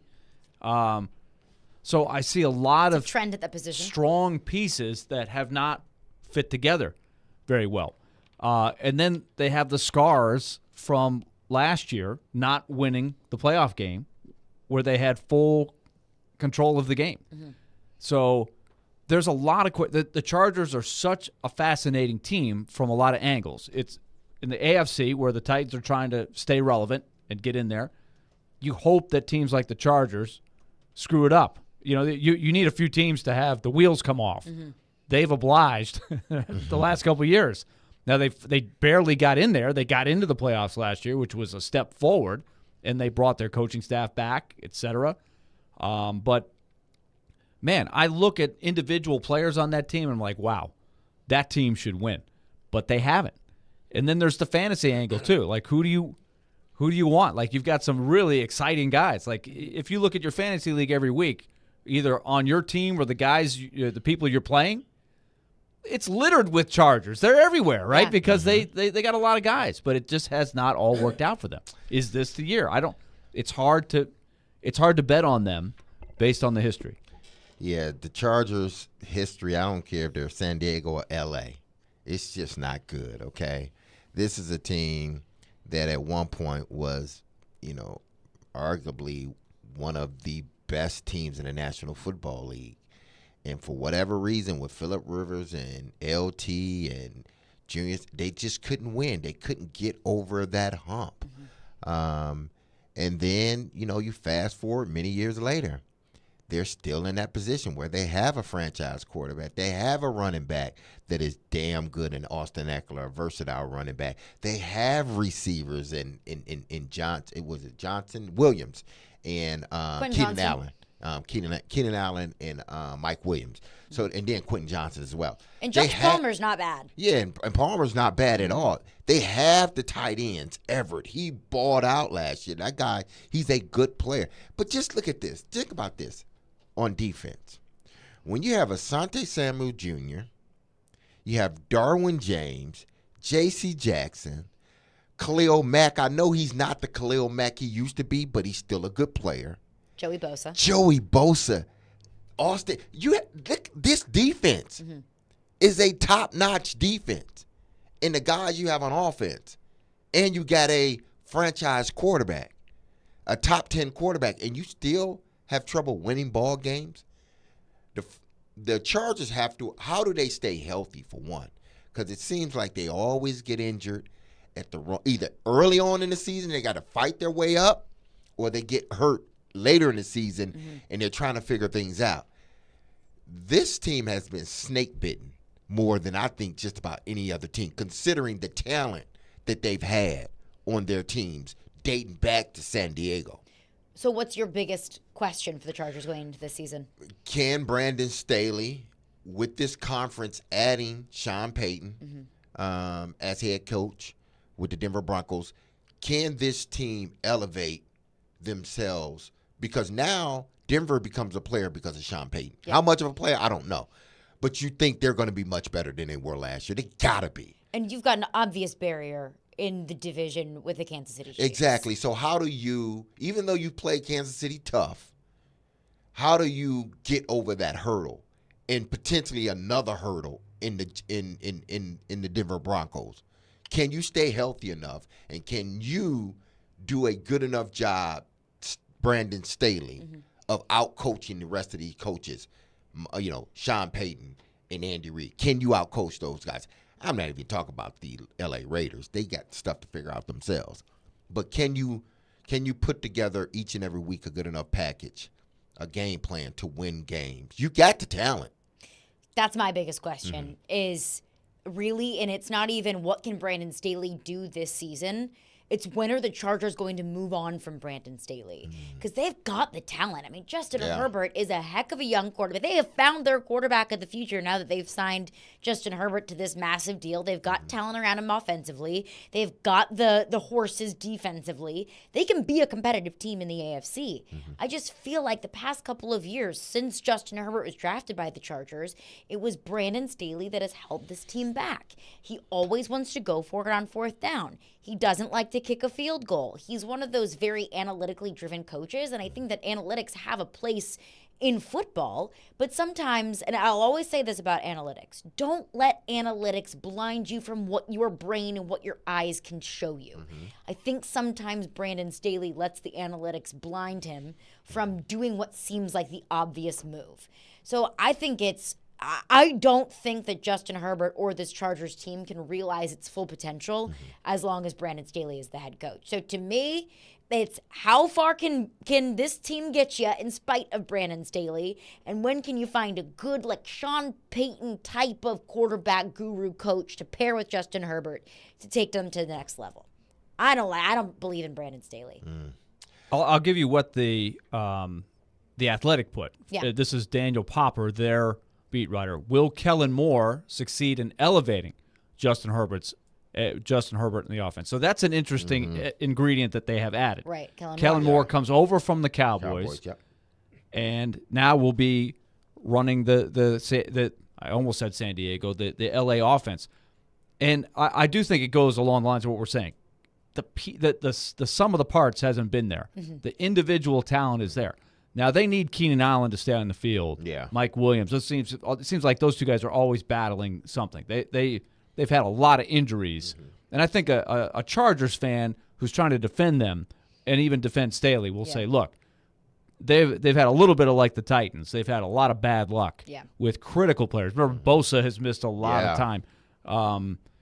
So that if they get a little luck with that, that will probably help. But I think Kellen Moore is a big question. That's a big one. And what is his involvement in play calling, in the offense, and who has final say? Yeah, if about Kellen the Moore, go-for-it stuff. Right. Yeah. Exactly. If Kellen Moore takes over the offense completely, then I can believe a little bit more in the Chargers, and I can get on board with it a little bit more. But I think that you got to get, if it's not Kellen Moore, then you got to find that offensive guru to pair with Justin Herbert. But maybe it is Kellen Moore. I'm excited to see that duo. We'll go to the NFC next, our biggest questions for our NFC team of the day, plus your thoughts as well, Caroline. Willie D-Mace, 102.5, 106.3 The Game. Are you always on the go? We've got you covered. Download the Game Nashville app from your app store and listen to us wherever you are. Robbie Stanley, Joe Rexroad. It's Chase McKay. Caroline, Willie, D-Mace. Stillman Company. We are Nashville's best sports talk. Good station. I listen to it all the time. 102.5 and 106.3 The Game and the Game Nashville app. Men, listen up. I need to tell you something about Cool Springs MD. Over the years, more men have started to seek help for hormone deficiencies and imbalances. And Dr. Jeffrey Lodge and his wife, Daphne, along with that wonderful and experienced staff, give men treatment required to improve their quality of life. Cool Springs MD services have already helped many men of Brentwood, Nashville, and the surrounding areas in Tennessee with improving their immune systems, energy levels, cognitive functions, and more. They are there to connect you with the medical care you require to have a healthy and enriched life. So there's no better time now to achieve a healthy lifestyle. Men, what are you waiting for? Give Dr. Jeffrey Lodge and Cool Springs MD a call today for an appointment. Here's the number, 615-486-3458. That's 615-486-3458, or visit our website at coolspringsmd.com. It's Family Leisure's huge summer clearance sale. So what does that mean? All summer items have to go. $2,900 pools, only $19.99 installed. What about the spas? A $4,000 spa is on sale at $29.99. Save even more on scratch and dents and floor models. Patio furniture's on sale too? All Family Leisure summer furniture is 50% off or more. Huge discounts on display models and discontinued items. Grills and grill islands are also on sale. All the summer inventory is on sale. Family Leisure summer clearance sale, Franklin and Antioch. Tennessee's tax-free holiday is here. Head to Electronic Express this weekend for great deals on back-to-school essentials, like an HP Ryzen 3 laptop, only $399, or an LG touchscreen laptop, just $749. Electronic Express has laptops, tablets, printers, and more, all tax-free, Friday through Sunday. Don't miss an Apple iMac computer for only $549, or a Samsung tablet, just $119. Shop in-store or online with up to 60-month special financing. Electronic Express. We make it happen. In 1972, a Nashville family business story began when Bill and Beverly Finley founded Volunteer Hose and Gasket. 3 generations have grown the business into the local industry leader, supplying just about anything to anybody, from the largest of contractors to your neighbor that mows his own yard. Over 1 million items in stock: belts, belting accessories, gaskets, gauges, hose fittings, hydraulics, industrial hoses, lubricants, sealing products, tubing, fire protection, and more. All at volunteerhose.net. If Volunteer Hose and Gasket doesn't have it, then you probably don't need it. Call them at 615-242-0461. 3 days of racing, 3 days of music, one huge weekend event. The Big Machine Music City Grand Prix is not just a race or a festival, it's an experience. Multiple music stations with Flo Rida, Vince Neil, Chris Jansen, Gavin DeGraw, and more. Fast cars going over 200 miles an hour. And a family fun zone with inflatables, Ferris wheels, kids games, and kid-friendly food trucks. Tickets and premium hospitality are on sale now. Go to MusicCityGP.com for tickets and get ready to experience Nashville's premier speed and sound event. Nashville's best deal of the week is Joyland in East Nashville. Joyland is a fun new concept by celebrity chef Sean Brock, inspired by his love for cheeseburgers, shakes, buttermilk biscuits, fries, and fried chicken. Get half off a $30 gift card at thegamenashville.com/deals and enjoy the best burger in town. Find some joy today and eat Joyland for half off with Nashville's best deal of the week. That's thegamenashville.com/deals.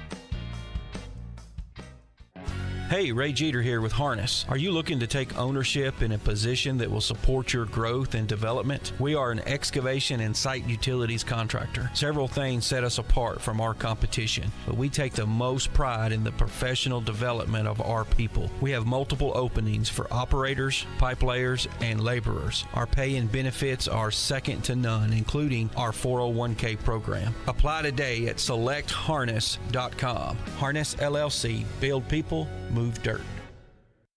Nashville's radio version of The Odd Couple. You would trade for the third pick? Yeah, I don't know that I would do that. Robbie Stanley and Joe Rexrode are Robbie and Rexrode. I'm here for the discussion. I'm not. It's a good one. It's absurd. Robbie and Rexrode. Mornings from 6 to 9. Win the games. When they get in the playoff, they'll have a chance to. Presented by TJ Anderson Homes of Benchmark Realty on 102.5 and 106.3 The Game and the Game Nashville app. This is Caroline, Willie, and D-Mace on 102.5 and 106.3 The Game and the Game Nashville app. Caroline, Willie, D-Mace, 102.5, 106.3 The Game and the Game Nashville app. We are brought to you by Zen Sports. Start earning cash rewards on your bets today. Gambling problem? Call 1-800-889-9789. Terms and conditions apply. Must be 21 or older and in Tennessee to bet. So every day we're going to be going through some of our biggest question marks for teams throughout the league. We'll do an AFC team and an NFC team every day. Our Chargers questions are really, when can they get past that hump that they've been at? They've got the pieces, they've got the quarterback, just signed Justin Herbert to the massive deal. But when can they push through and be a legitimate AFC contender? But switching over to the other side, in the NFC, the New York Giants. What are our biggest questions about the Giants this season? Football Giants. The football Giants. The biggest question is, for me, is, Daniel Jones. Can he, put together back-to-back, good seasons? Mm-hmm. We know what he looked like, prior to Saquon being fully healthy. Mm-hmm. His numbers, you could just look at the year before. His numbers were completely down. And then insert Saquon for 17 games, and his numbers passing double, I believe, almost double. His completion rating goes up, percentage goes up, touchdowns goes up. So can Daniel Jones continue to ascend? Can he be what the Giants? Because they took a chance on him last year. Mm-hmm. They got a new head coach. Everybody was new, but they stuck with him. Now, I don't think the GM was new, but the head coach knew.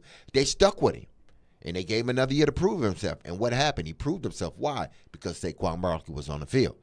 Can he do it again? Can he get better this year now that Saquon's under contract, ready to go?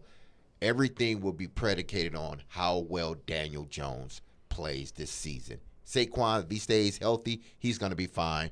The receiving core, a few unknowns, but it all hinges on whether Daniel Jones can continue to make that progression upward and not flatten out or go down.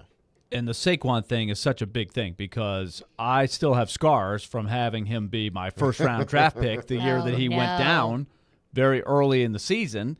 And so they've got to be walking on eggshells a little bit, from his camp because, yes, he's signed, but he does have an injury history.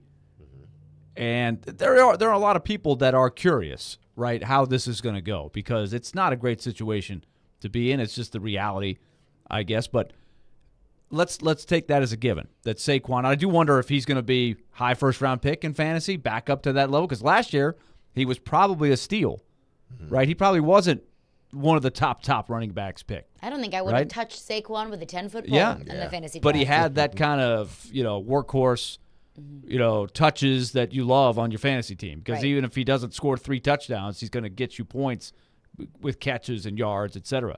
Another interesting move that the Giants made, they haven't had the sexiest group of wide receivers. Mm-hmm. Sound familiar? Okay. Remember last year they even traded Kadarius Toney during the season to the Chiefs. What did they do this offseason? Well, the wide receiver market wasn't sexy, so they traded for Darren Waller, a guy that has got a lot of talent for a tight end, right? This is a game-changing guy. They got him from the Raiders. So what does he look like? I mean, that's an interesting fantasy question because that's a dominant guy who had injury issues last year Remember, he had a bad game against the Titans here. That was, if you could argue that if he had had a great game, there was some passes that he had a chance to catch that he didn't come down with. That could have. It was a razor's edge kind of game that the Titans really needed. Yeah. I think that's an interesting signing, but I think the biggest thing for me is I don't have one specific question, but it's maybe one big umbrella, one big bubble of questions between Daniel Jones and Saquon Barkley. They're both just got signed to new deals, and I know Saquon's is a 1-year deal, and there's still maybe a little bit of tension between he and the organization given what they went through with his contract negotiations and the franchise tag. But Daniel Jones just got signed to a big deal, not the monstrous Justin Herbert's kind of, Jalen Hurts kind of big-time quarterback deal, but $40 million a year. That's nothing to scoff at. And then Saquon Barkley just signing that 1-year deal. So what do they look like coming off of contract years? Because in those contract years, Daniel Jones and Saquon Barkley, Daniel Jones had the best year of his career. Saquon Barkley had the best year since 2018, and he was able to stay consistently healthy. So are they able to, one, stay healthy? Are they able to not just recreate what they did last year, but build upon what they did last year? It's really just, what does the growth look like in year 2? Because I saw it once. Can you do it again? Is my biggest question. And can you do it in the division with the Eagles and the Cowboys? That's not easy. It's a tough division. And going back to the NFC least years when all of those teams just kind of stunk. Yeah. It wasn't that long ago. It was not that long ago. That might be top 3, one of the most competitive divisions in football, if not the most competitive division in football. So it's a good point. Yeah. So, I mean, the Giants, if everybody can stay healthy, and more importantly, if Saquon can stay healthy, then I think everything falls on Daniel Jones. Even if he does stay upright, can he build on and get better, like you said, from last year's numbers? You would hope that as long as Saquon stays injury-free that he will, but you just never know. It's also a year where, remember at this time last year, they played the Titans in the first games. We all remember Jared was making fun of the Giants. They can't possibly lose to the Giants. There's no way you can lose to the Giants. And the Giants ended up being a pretty darn good team. Yeah. But they had no expectations last year. They were supposed to stink. They were so the crummy, Jared crappy wasn't Giants. wrong, right? Yeah. So it was a surprise. But then they come out of the gate, and they are sort of the darling underdog team that's surprising everybody. Now they have an expectation level. So how do they play with those expectations? That's always a challenge. And I think looking at Daniel Jones's contract, I mean, $40 million a year. 5 years ago, $40 million a year would be like the best quarterback in the league. Now $40 million is like run-of-the-mill, like, you're average. You can play in this league. Yeah, you're starting quarterback, which is crazy. But I think with Daniel Jones, as far as he's concerned, is can he just do enough? He doesn't have to be the superstar. Doesn't have to be the savior. Can he do enough? Well, we'll see this season, because if many believe in the schedule and how hard a schedule can be and all this other stuff, their schedule is going to be a little bit harder than it was last year. I hope one day I have a job where I can be average and make $40 million a year. Yeah, I'm average. C plus, give me $40 million, $50 million. Yeah, appreciate that. That's going to do it for us today. We will be back tomorrow live at training camp at 11 a.m. Stillman & Company is up next. Be love and love on your people. Peace.